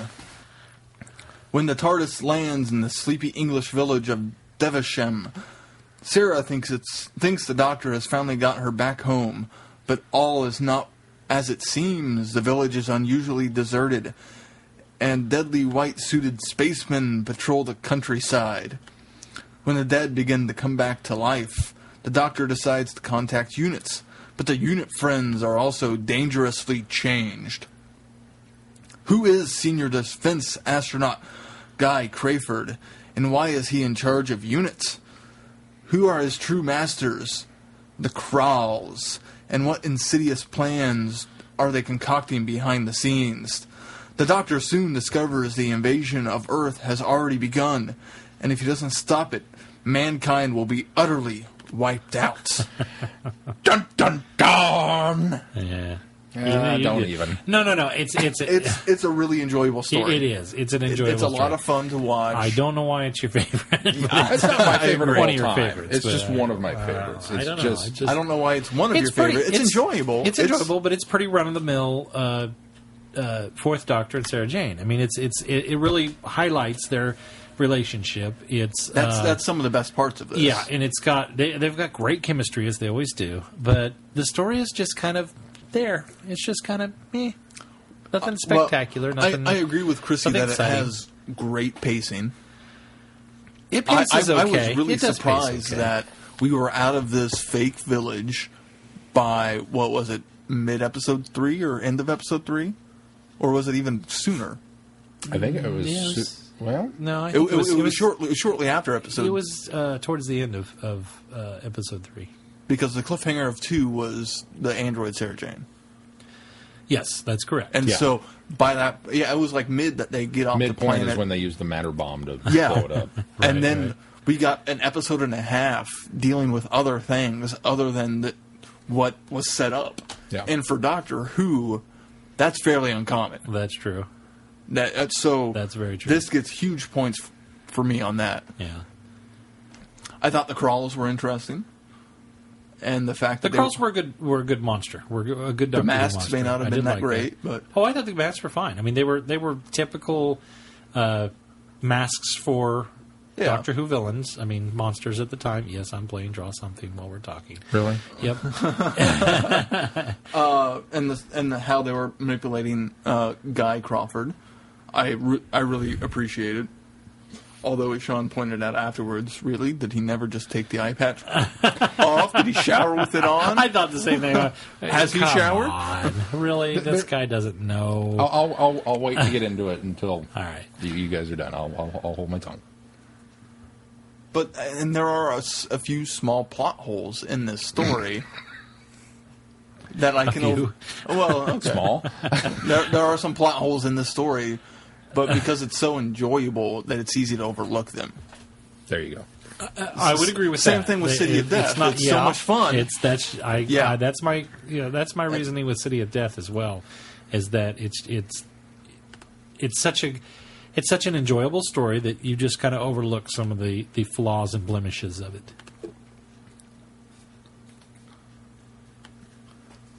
Do you want to launch into yours, Sean, or Glenn? Do you have more to add? Glen's playing Draw of Something, so that's apparently that's his thought on it. I'm done. No, I just... It's enjoyable. This is I don't know if it's anything special, but it's fun. This is one that Sean handed me when he had it on VHS and said, "You gotta watch this one, man. It's awesome." And I when I watched it, I remembered having seen it as a kid, and a lot of the memories flooded back in then as well. But yeah, he really kind of hyped it up then, and I think I disappointed you at that time bringing it back. You Going, did. yeah, that was pretty good. Really? That's it? I think what problems I have with it are that we get Sergeant Benton back, we get Harry Sullivan back. Why not the and they're Brig? very underused. Well, that too. They're used in the right way in the sense that first of all, they're replacements at first. And then when we get the real Benton and Sullivan, they're never. I never feel like we have that reunion with Sarah Jane and the Doctor that we should have by both of these guys who have worked very closely, especially Harry, who went on an entire season of adventures with he and Sarah Jane. Yeah. That falls down for me. If you're going to bring back characters, let's have a little more, of a homecoming. I mean, I like the idea that the Doctor tries to engage in a conversation with, especially Benton, and he gets a gun drawn on him. He's not Because it's the android. Exactly. Yeah. So that was cool, but I felt like The ending I felt like they feel left really us rushed. a little. Yeah, it felt a little like they left me hanging as far as that storyline goes. Because there could have been, okay, we can't have this heartwarming reunion because we're dealing with this invasion, and then taken a minutes after the resolution to have that heartwarming reunion and be like, okay, see ya. Yeah, exactly. I can't find a lot of flaws in this. There's nothing that disturbs me about this that I didn't think was it's nothing enjoyable more enough to than look over. There's no major flaws in it more than any other Doctor Who story. Exactly, I would agree. I mean, it's standard par for Doctor Who. Aside from the pacing, which is above par. I don't know. I don't think it paces any better than some of the stories I've seen. Well, I mean, with the moving in on this season. from one location to, like I Maybe mentioned so. earlier. I don't know. I thought we spent a lot of time trying to discover what the hell that village was for the first two Which would have been episodes, so much but more. I think they I they were disagree trying with to. Chrissy. I think they were trying to build the mystery there, so I appreciate that. Which would have been really good if they didn't give it away in the title. But it seems a little. Well, but the village itself is broken up, I think, nicely, because you've got the woods surrounding the village. You've got the village itself. You've got the interiors, like the pub and the grocery store that they're hiding out in. And then you've got the space complex. So it's not, even though it's all, quote-unquote, one location, it's all fake, it still moves around a lot within those areas, back and forth to, the woods to the space location and back. And then we've still got the... You say space location. I never got the impression they were in space. The space defense... The ship that had No. The actual... The base. The base. The base. I'll go with Yeah. base. Okay. They weren't in space. They were right there. Well, it was called the Space they were on the Defense planner. Force or something, okay. is where it was. And that's actually one of the other problems. Yeah. Okay. It was a space defense unit or something. You're not confusing that with Guy's title of Senior Defense Astronaut? No. Okay. Well, because when Sarah says, "Oh, this is Devonshire," I was sent up here for a story, something to do with the space center across the road. I see what you're saying. Okay. Or you chaps get a lot of guys from the nothing here for. Oh, I see what you're saying. The center. I thought you were talking about where the crawls were. No, that's another location. Yeah, that was a a cave there with their base. Right. Yeah, Which wasn't really even a cave. It was more like I got the impression of a cloaked ship because they went through that door and then they were inside it. Well, and then it took off. I just got the impression they built whatever this interior was in this little cave area. Oh, okay. Consider there were the doors. quote-unquote real world. Well, yeah, there was doors, but there was a cave around those doors. I thought it was a building. Okay. Well, it was. You're both right. The real planet is this barren wasteland, so they were in a cave. And then the projection of the fake... They building built over the a roof building of it around because it. when It wasn't even a projection. It was real. It was real. Yeah. Right. I mean, because they used a matter dissolving bomb in order to get rid of it. But when he escapes, when she says, "I know a way out," they run through a door in a wall, like an ivy covered. They're going inside a building. They built a building around the cave. Exactly. But then once you get inside that, then there's another door to the back cave. Oh, I see what you're saying. So you're both right there. Because they had to get under that door before. Yeah. But at any rate, so I don't think the village, I mean, it's broken up nicely that there's a lot of stuff going on within the one village set piece. And then when we get away from that, we go back to the Space Command Center and the rocket and the gantry and all that kind of stuff and the pods. So there's still a lot going on. Well, and we spend some time in Unit HQ, too. Well, that's the problem. I don't think the pacing was bad. I just don't think it was better than anything. The pacing's not bad at all, but that's actually one of my problems. I was so surprised that the resolution of this fake village was so early. Yeah. That's why I consider the pacing better. Well, we had to move on to the actual invasion. So. I guess I assumed that the invasion wouldn't actually happen and the Doctor would thwart it. Well, he sort of did. I mean, the invasion had already started. Well, it's got to get to Earth's doorstep. Right, exactly. I watching it, I go thought ahead with the your Doctor thought, would finish. John, Well, just from the... and all of my problems with this are probably nitpicky, but, I mean, you want to talk plot holes and things. Okay, so we've got this random space defense station where Lethbridge Stewart has an office. Why? I mean, what is unit? I mean, we get there, and we got Benton, and we've got Harry Sullivan, and Lethbridge Stewart, although he's not here at the moment. I mean, they've got a permanent encampment there. Why? Unit has a headquarters. Why are they up here in this? And why is his name on the? I mean, if it was a temporary situation, I could, but why is his name on the door? That doesn't make any sense. You could possibly write it off from the standpoint that, well, if this lost astronaut has been making radio contact with Earth for the last couple of months and they knew he was coming home today, that's why they all trucked up there for this. Why is that not simple enough of an explanation? Because it still doesn't really fit why his name is on the door. It's just one of those little idiosyncrasies that doesn't really fit. I would think any commander would get a temporary office and you would put temporary being the key word, though. Yeah, but you'd put their name on the door, and they move those little name tags slide in right and out. They probably carried the one from unit headquarters, slid the one that was not being used anymore. Even as a kid, that always seemed weird to me. Because I guess I just assumed because of what unit is, there are multiple offices across the country. That's where I go. That's where I go with it. Is when I saw that, I thought, well, this is one of his many offices that he works out of. Which is why somebody else is in it, because he's at another office. But we didn't get that in Silurians when they're at the nuclear power station. It's like I'm invading somebody else's office. Well, that's a temporary thing. He was invading somebody else's office at that point. That wasn't one of his normal offices. Look where they're at. That's just a space related. But where else would that makes total sense why unit would be there? But it's not. Deal with it. I'm not saying that it's not their jurisdiction. I'm just saying that it seemed weird. Even as a kid, it seemed weird to me because it was presented as Unit HQ, but it's not. It just had that weird. Not an issue. I didn't really have an issue with it either. So, no issue. All right, let's deal with that is nitpicky. That's really nitpicky. But let's deal with real plot problems here. So we land on this planet, and one of the first things that we find is a pod laying out there in the forest, or it was at the bottom of the gully after the unit soldier goes over the cliff, and Sarah Jane too, for that matter. So we find this pod. Okay, well, if this is one of the crawl planets, why is there a pod out there? They'd be taking off from there, not landing. Why is that included as part of the fake surroundings? It creates a piece of the puzzle, and it gives us that little something that, well, something's not right here in Devonshire, but it really makes no sense as to why it's there. Oh, yeah, this one I can fix for you real easy. Okay, go ahead. Okay, this fake village is practice. Right? Practicing the invasion. So they launched and then re-landed?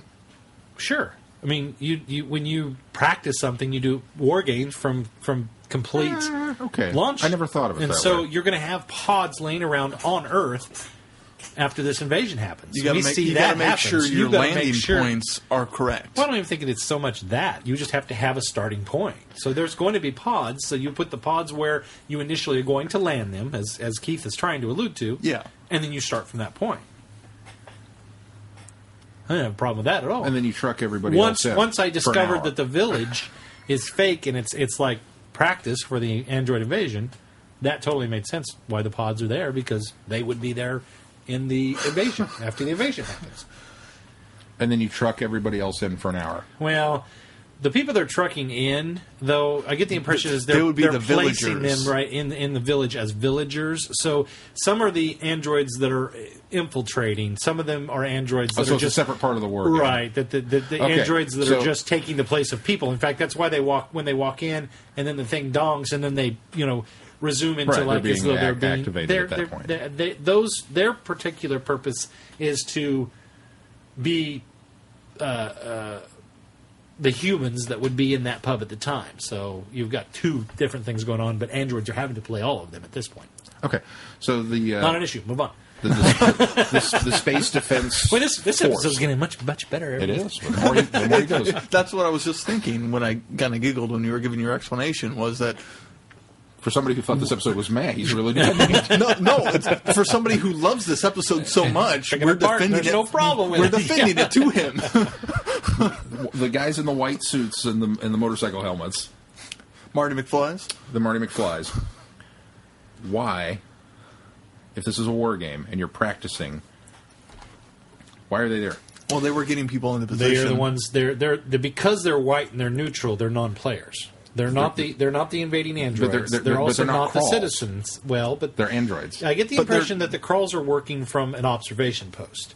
But you still have to have the So worker drones in order to put everything together. So They're kind of the heavily ones that- armed for worker drones. Well, aren't in the instance that somebody stumbles across what's going on, which is what the Doctor and Sarah Jane do. I mean, they weren't armed. It was built into their finger. they? Right. That's what I'm saying, though. If you were in this situation where you were setting up a war game scenario where you're going to practice invading a planet and you built a fake village with fake people, and they're all the roles are being played by androids, your peacekeeping force is also played by androids.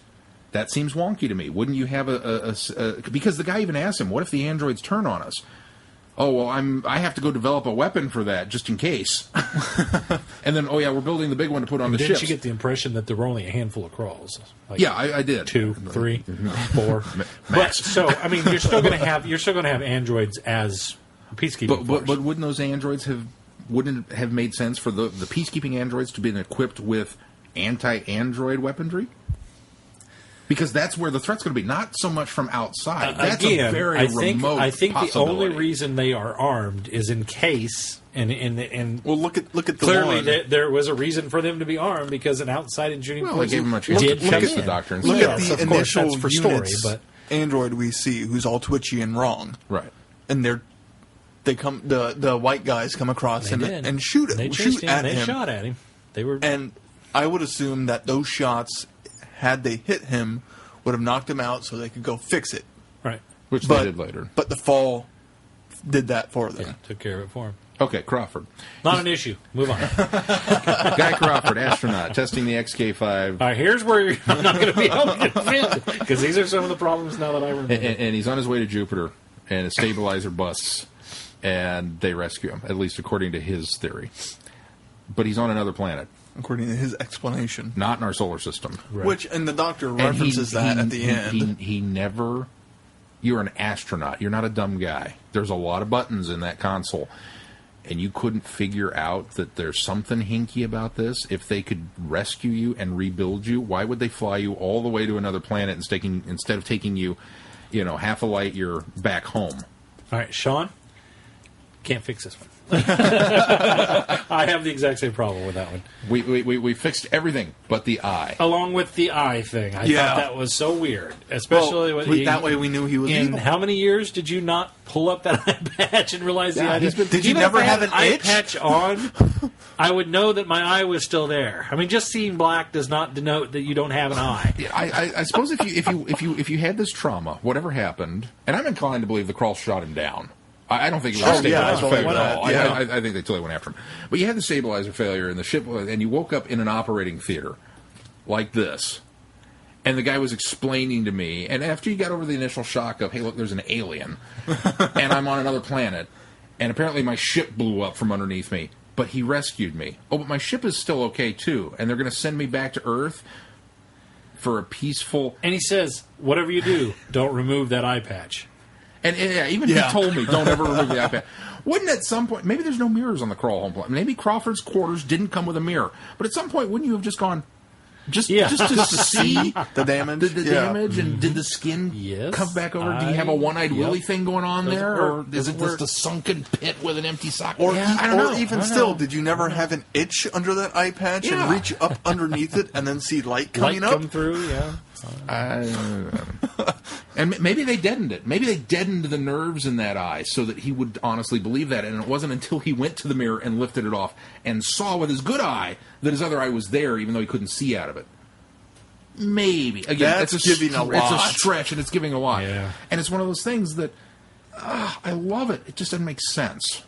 And I like for things to make sense. Even my Doctor Who, which doesn't make sense at all. And this is the weird thing, because I know I'm the guy that I'll be the first person to jump on the you wrote a bad story bandwagon because things didn't match up right. But yet, I love this story. There's so much about it. That I swear. Like I said, everything that I've brought up that I'm being very negative about is drop in the bucket. Because I love the story. I can watch it over and over and over again. I enjoy the Sarah Jane and the Doctor So now there's only stuff. one problem with it, and that's it. Because we fixed all the rest. Fixed everything else. I enjoy the Sarah Jane and the Doctor stuff. I enjoy the chasing and the running about, which so frequently in Doctor Who becomes, again, we're At least get it's not captured through and escape corridors. And this. The chasing in this one But is fun. it's fun. Yeah. Yes, it is. It's Well, fun, they don't, and it's they not don't really get excessive. captured that much. Well, they do. I mean, they run through the woods, and he's stripping off clothes. Well, and yeah, but dives no, in the pond. Sarah But then he gets gets captured. Sarah she gets captured once, and Well, the he gets Doctor gets captured repeatedly. a couple of times. She has to rescue him at least 3. Yeah. Yeah. Yeah, I mean, and she wants. So I mean, there's a lot of capturing and escape going on, but it doesn't. I guess compared to the War Games, this is minor. That's the thing. After you've seen the War Games, it's like, Every capture's minor. or not the War Games, Frontier. Frontier in Space, yeah. It's all minor now. But there's so much good to like in it. Yes, I agree with you. I think Benton and Sullivan are horribly underused. And if there had been more unit stories, I think it would have been okay that they were underused in this one. But as it is, there's only one more. Right. And Terror of the Zygons is before this one, isn't it? I'd have to double check to find out for sure. I believe you're right. But Zygons is the right. last official unit story. Sure. And I think it's set before. I think you're right. I think So in universe, it's before. In universe, it's before this one. Yeah. You'll have to double check me because maybe I'm wrong. And if that's the case, it means this is the out. This is the last hurrah for all of these guys that we know and love. In which case, wow, what a poor note to go out on. Yeah. Because it is. I don't think it was intended that way. No. I think they just kind of dropped that particular plot thread and moved on, which is very sad for the in-universe stuff. Yeah, but in universe, we're not in universe. On that note, if Terror of the Zygons came after this, and we get a good goodbye. Well, we don't Zygons either. We get a better goodbye. But Yeah. if even still a better goodbye than this, it's still kind of. I don't know. I guess I don't have as. And Terror of the Zygons is 2 episodes before this. Okay, It is so before, okay. It is before. So, never mind. My argument is moot. Here's a picture of David Tennant with a kitten. Your argument is invalid. So, it's just, like I said, there's so much to like here. There's so much fun and energy and excitement, and it's very much a Philip Hinchcliffe. Like you mentioned, it's almost fitting with a Halloween-themed, horror element because It's almost Invasion of the Body Snatchers. Invasion of the Body It is, Snatchers yeah. kind of feel or something along those lines. And maybe that's why I like it. And I was telling Keith that maybe one of the reasons I like it is because of Epcot. If you go to Epcot at Disney World, you go to the World Showcase, it's got all the countries of the world and mock-ups of these different countries. And when you come around the corner into England, there's this English village, and there's a red phone booth. And there's this kind of weird pedestal circle thing in the middle of the courtyard with a big giant pillar sticking out of it. And I went, oh! I'm sorry, that's the village in The Temptation of Sarah Jane Smith. I mean, that was the village. That's what it looked like. I tweeted this during Friday Night Who, but I would be really surprised if Joss Whedon hadn't seen this story and thought, hey, that's a really cool, iconic image. Let's use that in Firefly. Of a character tied up to something like that. When did you do that in Firefly? You mentioned That's the big damn hero line. River's tied up, and they show up in Serenity above it. When they're over the people who kidnapped him for being a doctor. Mm-hmm. Oh, right, Not the right, best right, episode though, but No, but that line is the best part of it. But I think the crawls are great. I know there's been a lot of complaints about the I like the masks. crawls. And I think they're fine. I think they're fine. They're Doctor I'd much Who rather monster have this than, I don't know, an anthropomorphized bug. Just to throw that I was a out little there. worried you were going to say Alpha Centauri. No, Okay, good. No. I'll take Alpha Centauri. I like Mikey. So we all liked Invasion. It was fun. Android It's Invasion. just I don't know what it is. It's What is one it? of those that Android Invasion. Android Invasion. I saw this as a kid, and I just this was one of those that made me love Doctor Who. So maybe it's the nostalgia factor kicking in. For This me. was right I'll in certainly the allow Sarah Jane time that I was watching Doctor Yeah. Who, and I completely remember it every time that I see it. I remember this as a kid. Really, from what I've seen, any of Tom Baker and Sarah Jane, while you can nitpick them, they're all enjoyable. They're all enjoyable because they have such good chemistry. Yeah, And that's what it comes down to with Doctor Who is how enjoyable the story is, regardless of how much the plot makes sense. I want to give bonus props to all of the actors too, because when you play a dual role, even though you're playing yourself. Oh yeah, that's true. There's Playing an android, playing an android version of yourself. Like, it would be very, very easy to be blank. And I don't think that anybody did. Which Benton's android was a little different than I than give blank so much android credit Benton. to actors like Leonard Nimoy who play blank and Brent Spiner who can play blank so well that you believe it. Sure. And a lot of these actors, you completely believe it. Yeah. But it wasn't just blank, because Benton's android was not a completely blank slate. He was Benton. And he kind of almost went through this character arc, because he started off blank. Yeah. And then by the time he got to the end of it, when he confronts the Doctor and shoots him, which isn't that a great scene? Well, don't be silly, it's me. Oh, yeah, it is you. Darn, okay. And he's Benton at that moment, even though he's still the android Benton. I wish I could remember the guy's name. The guy that goes over the cliff is another unit soldier that's been around forever. He's not just random unit soldier number 4. Oh, really? I thought I recognized him from other episodes. He's not a red shirt? Well, he's probably a red shirt, but he's probably been in episodes before. I sure didn't remember him. I mean, he's not like Yates or Benton, but he's somewhere in that I hierarchy. have to go back and look, because I didn't realize that. And then Harry Sullivan, who we're so used to seeing as the dumb, not dumb, but, fallible Harry Sullivan. Slightly dim Harry Sullivan. When he's the android and he's in there and he's handling the virus stuff, and he turns to hand it to the crawl scientist. He's like, "No, don't give it to me. Put it in the sterilizer." And he kind of stands there for a minute, like, "Oh yeah," and then he goes back and seals it up and hands it over. I mean, it's Harry Sullivan, but not. The best one is Liz Sladen when she lands in her pod as Android Sarah and comes. She's got her legs kind of draped over the edge of the pod, and Android Doctor is saying something. And he looks over, or I forget who's running from whom at that moment. The Doctor is, because he's got the TARDIS key. Yes. And he looks over at Android Sarah, and she has that one line, and then almost smiles, but it's this weird, twisted, evil Android Sarah smiles. Like, whoa! I mean, I got chills. Yeah. Because that's not my Sarah Jane. That's not how this is supposed to work. Right. And it was incredible that just in that one moment they were able to capitalize on that. So, huge props in my mind for that. But I love this story. It's a good story. I can't poo-poo this story at all. It's an enjoyable story. And now that you've talked about it, I understand why it's one of your favorite stories. However, it still doesn't make the top of my list of Fourth Doctor stories. So, well, it's no Seeds of Doom. Score me! We're going to get him on the show. Yeah, I'm going to work awesome. on that. All right, we'll do that. All right. Let's move on to another universe, the Doctor Who universe, another realm. It's the another same, realm it's the same, of the Doctor Who universe. Torchwood, Lost Souls. When scientists start to disappear prior to the activation of the Large Hadron Collider at CERN, Switzerland, Dr. Martha Jones of UNIT asks her friends at Torchwood 3, still grieving over the recent death of 2 colleagues, to investigate. Da-da-da. And you guys wondered why I put these together. They're both unit stories. That's true. Happy accident. Can't really say I that. don't know. I don't know if I give you that credit. This is an okay story. Usually, If it's the Large Hadron Collider and sci-fi, I'm all aboard. I am you'd be so totally fascinated with the Large Hadron it's so interesting. Collider. And have you read Flash Forward yet? No. You need to read it because a lot of it is based around the Large Hadron Collider. Oh, really? Yes. I don't know if I'd go that far, but yeah.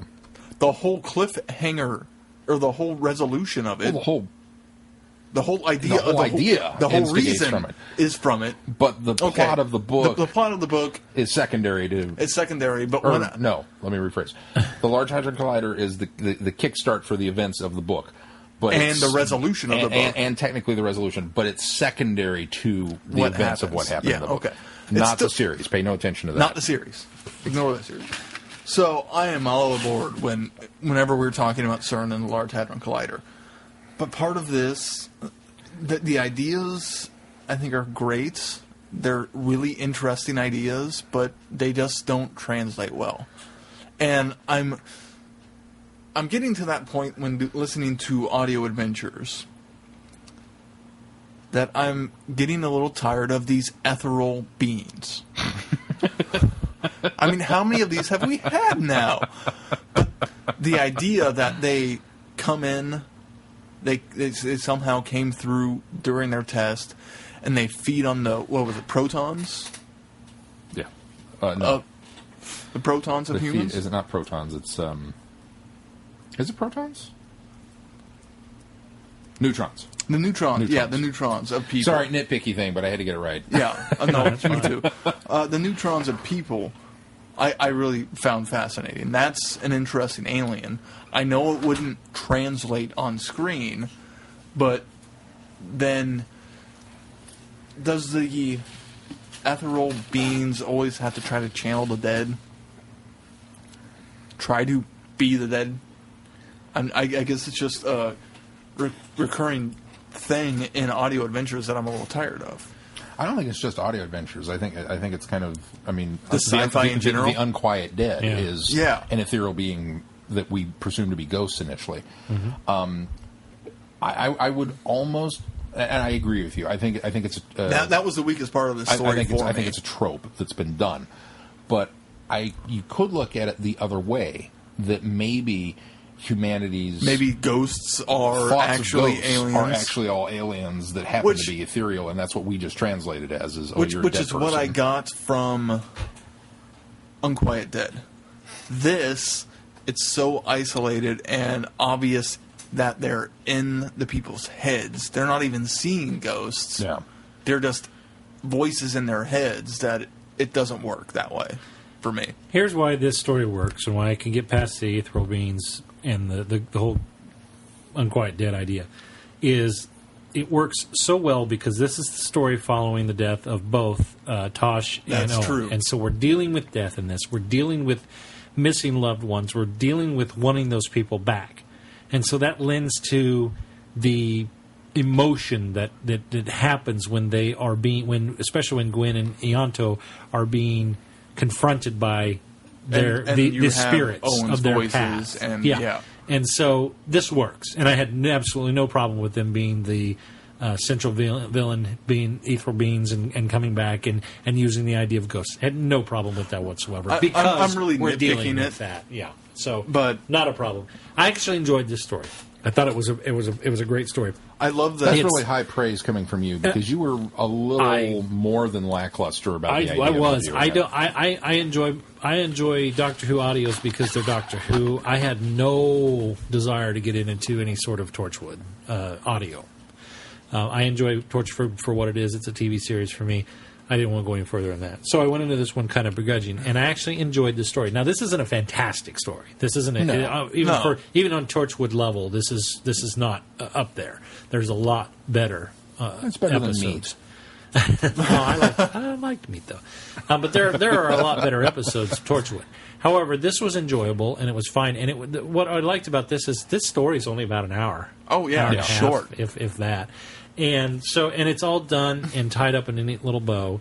I like the fact that it was the Hadron Collider, although that automatically dates it. And the fact that Jack actually, they gets to show the Higgs boson. They jumped to Higgs. That. The Higgs Bison. Bison. Whatever. Bison. Yeah. And boson. Higgs particle. There you go. The Higgs particle. The God boson particle. He God gets particle. to show the God particle to her.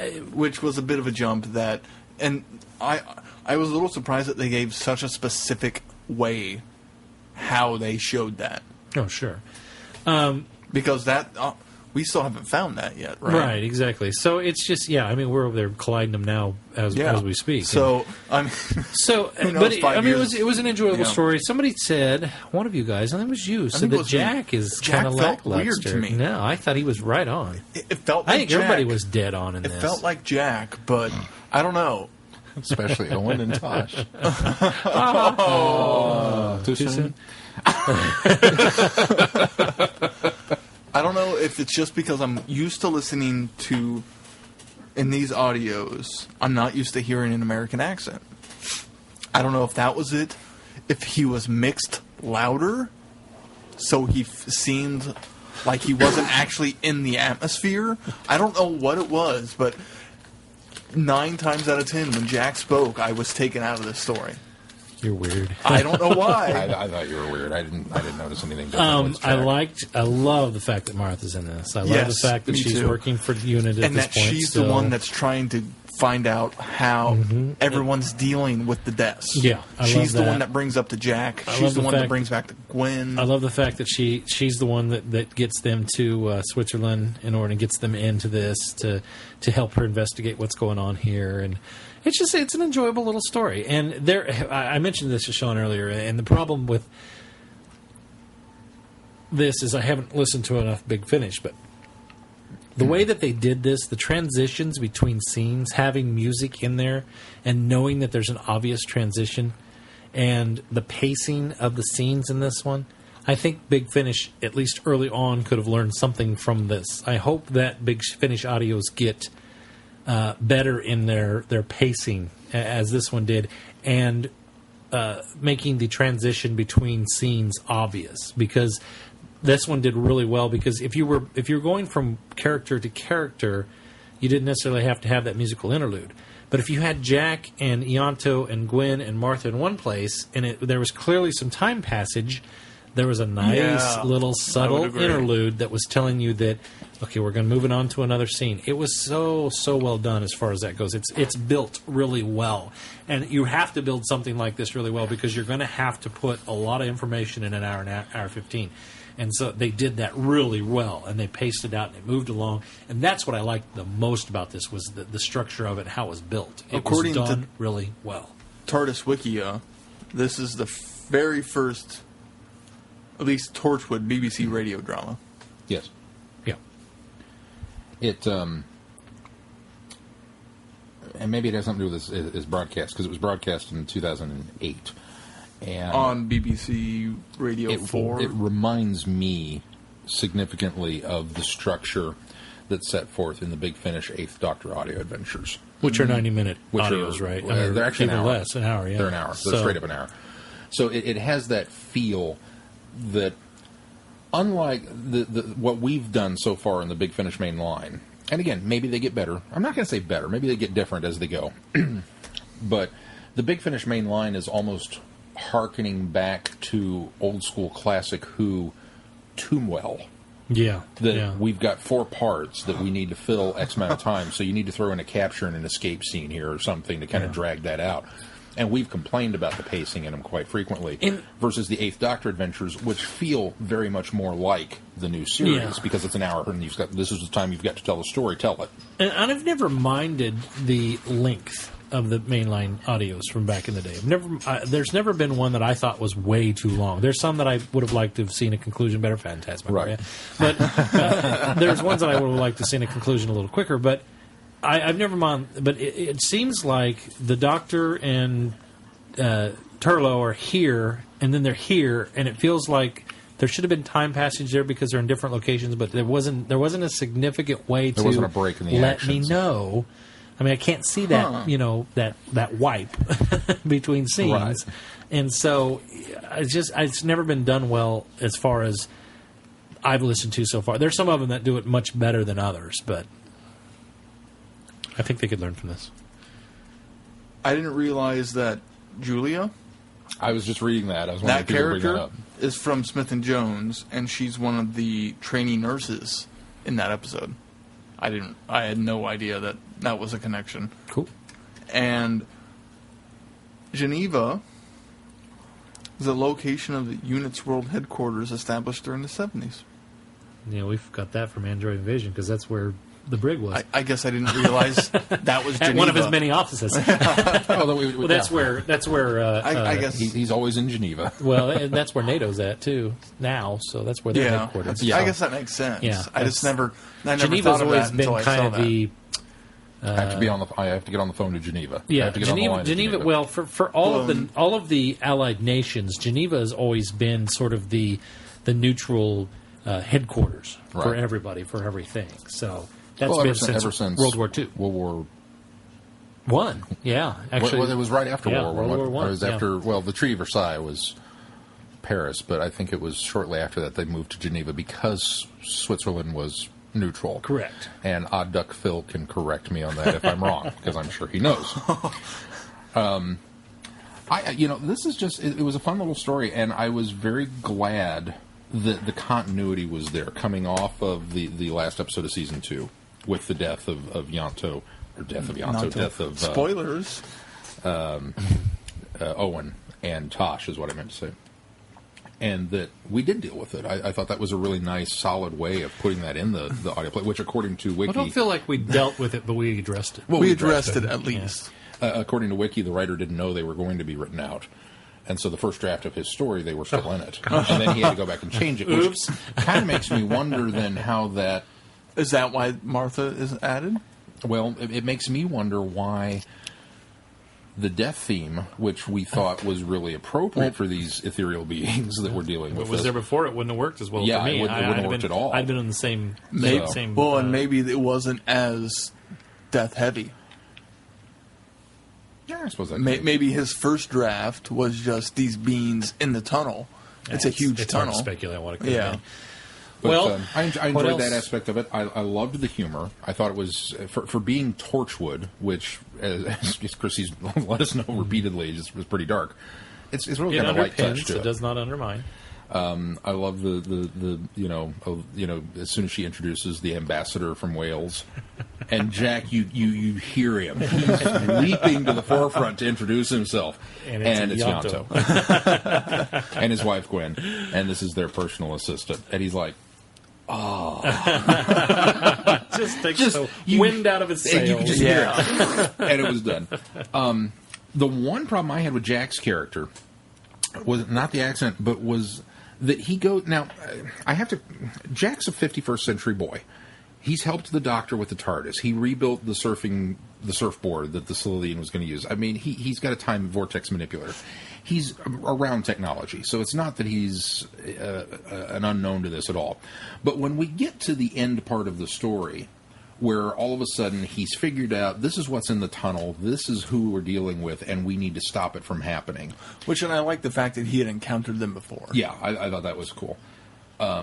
He all of a sudden flips into mega scientist mode and starts talking about reversing the polarity, which is a nice little jab. He says it in a different way, but yes. But that we're going to do this, and we're going to Reversing the positive and minus, I think. Or no, he actually says he says reversing the polarity, but it doesn't say anything it's about not neutron flow. Yeah, It's just reversing the polarity. Which is funny But because does we're he say- dealing with neutrons. Right. We're actually dealing with neutrons. He says The one reversing time the it would have been polarity of appropriate. the negative and the positive something. I can't remember what it was. Yeah, it Structure was still or reversing the something like polarity, that, though. But then we're going to basically create this anti-proton to annihilate the proton, and that'll seal the rift.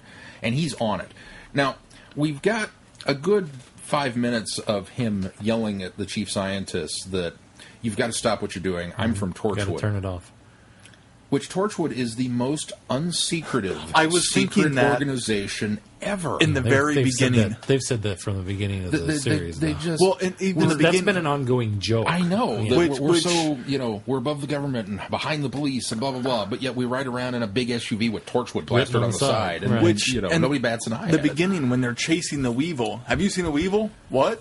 And he explains absolutely everything, Yeah. pretty much, to this. That's part of the nobody. humor, but the same thing happens with the blowfish in the Well, beginning yeah, of that's season true. two. Yeah. I mean, Like it's Torchwood. have you seen a blowfish I drive a just thought the convertible? beginning part of that was funny because it's so unsecretive. He spends all his time with the head scientist. You've got to turn it off. Which I'm sorry, if I was a head scientist and this guy came at me, you'd throw him in jail. There wouldn't be any threatening him to do it. There would be call the guards, get him in here, lock him up. I'm busy. Okay, so we get past that. Then we get to there's no way to shut it off. What? Now, the guys at CERN were involved in the writing of the script for technical accuracy. Really? Which scares me. Because apparently you can't turn this thing off once you get it started. You can, because I have a feeling that it was a bluff, or not even a bluff, more of a, well, we don't want to shut it off, so we're going to tell you we can't, because she says there's fail-safes. She does bring Right. that up, that there are ways to shut it down. There are fail-safes in the system. Instead, you're going to allow Jack to go through all this rigmarole to realign particle emitters and shoot negative... Turn the damn thing off. Done. I mean, Yeah, but this just... There's no climax in build there if you don't. Yeah, but I agree. They're sacrificing. As a writer, I understood that. But scientific reason. apparently, we can't turn it off. Poetic And the collision of the dramatic neutron or the protons and the protons killed the other one that actually leaked through. He had to seal the breach, so okay, I'll allow that one. But then, in addition to sealing the breach, we've also created the thing you were searching for in the whole time. Here's the Higgs particle, and isn't it beautiful? And it just, you mentioned it's all wrapped up in a nice, neat little bow. It's almost too neat because it's like, ta-da! I fixed all of your problems in 5 minutes. And we didn't really need to go all the running around, other than we had to build a story to get to that last 5 minutes. And I'm Super Jack. I mean, that's really the way it felt. I guess my biggest problem with it, with the resolution, was the fact that we haven't found the Higgs yet. Well, This is science fiction. I'm it's okay science with but that. knowing that, you can't place any sort of real world. That's why that's why the 10th Doctor is not going to light the torch in 2012. I mean, that's the way it works in fiction and if real it's something world. that So, they're doing and working on, and they're working on finding that, hedge around it so that a pig in a spacecraft hasn't ran into Big Ben yet, and that should have happened 5 years, 10 years ago. No. I mean, it's. That's I guess According to I The guess I consider Sycorax that hasn't come and taken I consider a that third of the world's population completely based on their different. blood No. type. I and- consider that completely different because this was, as far as, because CERN was involved. There's not a fake Mona Lisa hanging in the Louvre in yes, there France. We just don't know it It yet. says this is a fake felt tip. I guess this In felt real ink. this felt like one of those older. President Obama hasn't announced how he's going to fix the economic crisis. Well, he never yet, did. and- Well, he succeeded President Whitmore, who was killed by the Master. So. right, Oh, yeah. exactly. What- Was it Whitmore? It felt like one of those. Okay, we're gonna fit Doctor Who and that universe Your into argument is null based on everything we just said, Keith. whatever. David Tennant with a kitten. Be quiet. What's coming up on the It felt schedule? like Adric's ship being the comet. That was That's cool. What's that's wrong what with it that? felt like Andrew's to ship me. was never the comet. It was a. What? You guys keep saying asteroid and comet. It was a ship that crashed on Earth. We just didn't realize it was. Yeah, well, We attribute it to be a comet. It no, wasn't. we It did. was a spaceship. We attributed it to be an asteroid, but that's neither it here felt nor like there. that. This felt like that. But Actually, it's not an that asteroid. hadn't because happened yet. The minute it smashed into Earth, didn't it become a meteorite? That's true. Yeah, Or is it an asteroid? no. That's right, making up the science as we go. What's coming up on the schedule? What's on the schedule? Next week, or this coming Friday, You have it depending on your when you're listening to this. computer? You do have it on your computer. Well, I knew I couldn't rely on Keith to hand it to me when you said, what's on the schedule? Because he misses cues He's like still that. brooding over the fact that we won't let him finish his thought. Well, I don't. It's just silly. They found a Higgs particle. It's science fiction, of course. Warp drive is not unusual. Time travel doesn't bother Those you. are far but the enough- fact that we have a Higgs particle now in this story is what's bothering. It's an audio adventure for Pete's sake. It's not even real world. It's because It's not those even things real are world so continuity. far in the future that we won't live to see them. We could live to see the Higgs And then particle. Torchwood will be proven right. There's no year Except on they this. won't be right Why not? because that's I I will put money down that however Jack...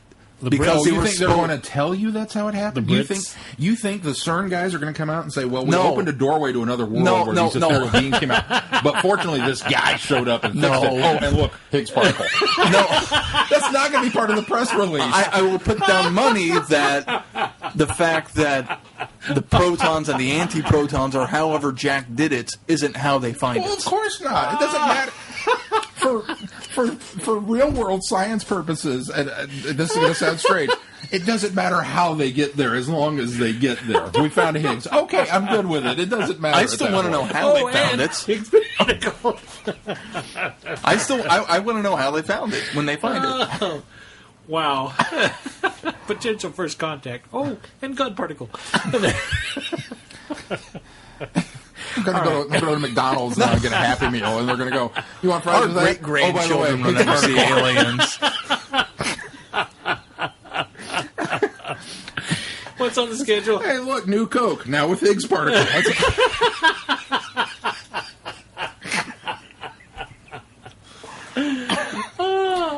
That's like in the prize in the bottom of the cereal box. Higgs particle. They're giving them away at Cracker Jacks. Nobody realized it. I'm not making fun of you, Keith. I want you to know that, bro. I don't know if I believe that. All right, what's going on? It's not even real Torchwood. It's Torchwood audio. It's like just something that's so reachable in our lifetimes that it just feels cheapened. So you're saying that you couldn't We're never going to see aliens. Schedule. You're saying that you can't enjoy waters of Mars because we're not going to get to Mars in our life.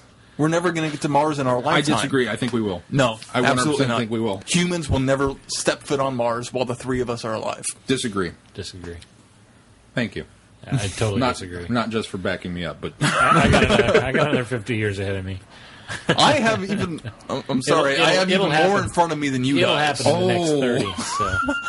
I am 10 to 15 younger than you guys. It'll happen in the next 30 years. I don't believe it. Considering how shut down NASA is, just for now, they're never going to put funding back into it. It's just for now. It was at this base prior to the shuttle program getting off the ground too. In the 1970s, Russia better get its act together and getting trying to get to Mars. That's another thing. The only thing that's going to get us going. It doesn't have to be America. We're in a global space community now. It's not America versus Russia versus China versus. It's okay. We're all in a global community. It could be SpaceX. Yeah. If anybody does, it's going to be private. Who's the government isn't going to. Who's the private person that just launched the ship? We're not arguing that, Keith. We know that the government's hands off as far as space goes. I'm still having a hard time imagining private space flight. Oh, hey, you know what? It won't be long at all. It won't be long. If Walmart wanted to send a guy to Mars and plaster logos all over his spacesuit, They'd wouldn't find care. a way to do it. Yep. I'd be glued to my set watching man's first steps on Mars, and he would walk out of the ship with Walmart plastered on his faceplate, and I wouldn't care because we're there. It's no longer the Queen of Spain financing the trip to the New World. It's going to be corporate America. It's going to be... You know who's going to do it, honestly? You know who's going to invest in it? What's his face? What's that Virgin Mobile guy? No. The oil companies. Think about this. They don't have anything else to do. They've got billions of dollars in about laying 70 around. years, that's all going to run out. They know this is all gone, and they've already talked about mining operations in space and how to rest. Think about the untold riches that are out there. And as soon as you prove that, there, but there's other as soon as one of these probes comes back and says, "Oh, by the way, there's oil on Mars," I guarantee you, Exxon will have a spaceship ready to go within 5 years. That's guaranteed. What's on the schedule, Sean? Okay, on the schedule. Next week, Friday night, or this week, depending on when you're listening to us, for Friday Night Who, we're going to do some Christopher Eccleston. Going to do a two-parter, The Doctor Dances and The Empty Child, because we're in a Captain Jack mode. And what better Captain Jack story than the first one? So we'll. wow, good thinking on that. Yeah. I like that. So we'll do Sean that. does something right every once. Every great blue moon, I have moments. Not many, but I do have them. And then there's happy accidents. It's kind of like detaching the ship with magnetic locks and floating away with the rest of the garbage. I put it on that level of idea. Garbage. That's my idea. Next week's show, sorry, Chrissy, more Torchwood. Children of Earth. 5 parts, 5 days. Well, in show, not for us. Right. We'll cover it all in one night, one podcast. But we'll be doing Children of Earth next week, and Keith has already started it. I'm up to ready for day 4. He's ready for day 4, so he's already at that moment. And I'm I planning. haven't started what you're watching yet. I'll be going back and rewatching it and because it's I want to going make to sure I'm be. fresh. I won't get to watch it all week. Yeah, you'll have to wait till next weekend. Yeah, I'll have to wait till Saturday night. Oh, it's so good. Why? Sarah's watching with me. Oh, yeah. She's probably not digging it. No, she is. Really? Yeah, oh, she likes Torchwood. She enjoys Torchwood. I just figured it'd be a little too dark for her. No. But Game of Thrones isn't. Or is. Game of Thrones is a lot darker than Torchwood. Well, Much darker. Much darker than Torchwood. wait till you get to day 5. And then next week, this is for those of you that don't ever get to join us on Friday Night Who because we're reviewing old Who. I've got a twofer for you. So we've got Eccleston this Friday, Dr. Dance's Empty Child. We push play midnight on June 29th, which, yes, technically is midnight the 30th. CDT. Central Daylight. The following week, first Friday in July, midnight, Matt Smith two-parter. Time of Angels, Flesh and Stone. Ooh, and good ones. Just for you, Keith. Thank you. Looking forward. So, and then theoretically, Shot of the Book will have been released in North America at that point. And Which I double checked yesterday. It's still scheduled for Tuesday. 2 days from now. 2 days from now, Tuesday. Well, technically now 1 day from now. Thanks for pointing that out. So, the Shot of the Book will have been released in North America, so we will all have gone out and purchased our copies. God, it hurt to say that. Purchased our copies. We were really hoping that somebody would come through and send us one. It might still They come. still might. May still waiting. They may be waiting for the release date. But then that means I can't go buy it on release day. You'll have 2. You'll have one for you and one for him. Yeah, because I'm going to wait till payday, which is Friday. You assume I have money to buy it. Well, you'll split the cost, and then one of you. Maybe you could buy it for me as an early birthday present for next year. Oh, there you go. Well, my birthday is in August. That's going to do it for this week. Got your gift. Until next week. So that's coming up. Now, we got to get started on the rest of our Shadow discussion. Yes, we do. I just realized that gives us 2 weeks. We got to get on underway. it. So we'll schedule that off mic. That's going to do it for this week. Are you sure? Yep. Okay, then. Until next week. I'm Glenn.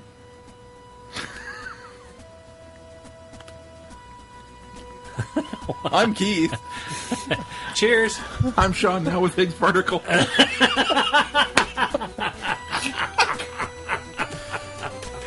Couldn't get it out. I'm Sean. Cheers. Good night, everyone. Be seeing you. Don't act so glum. Here's your episode title. Now with Higgs Particle. Now with Higgs Particle. You have been listening to Traveling the Vortex.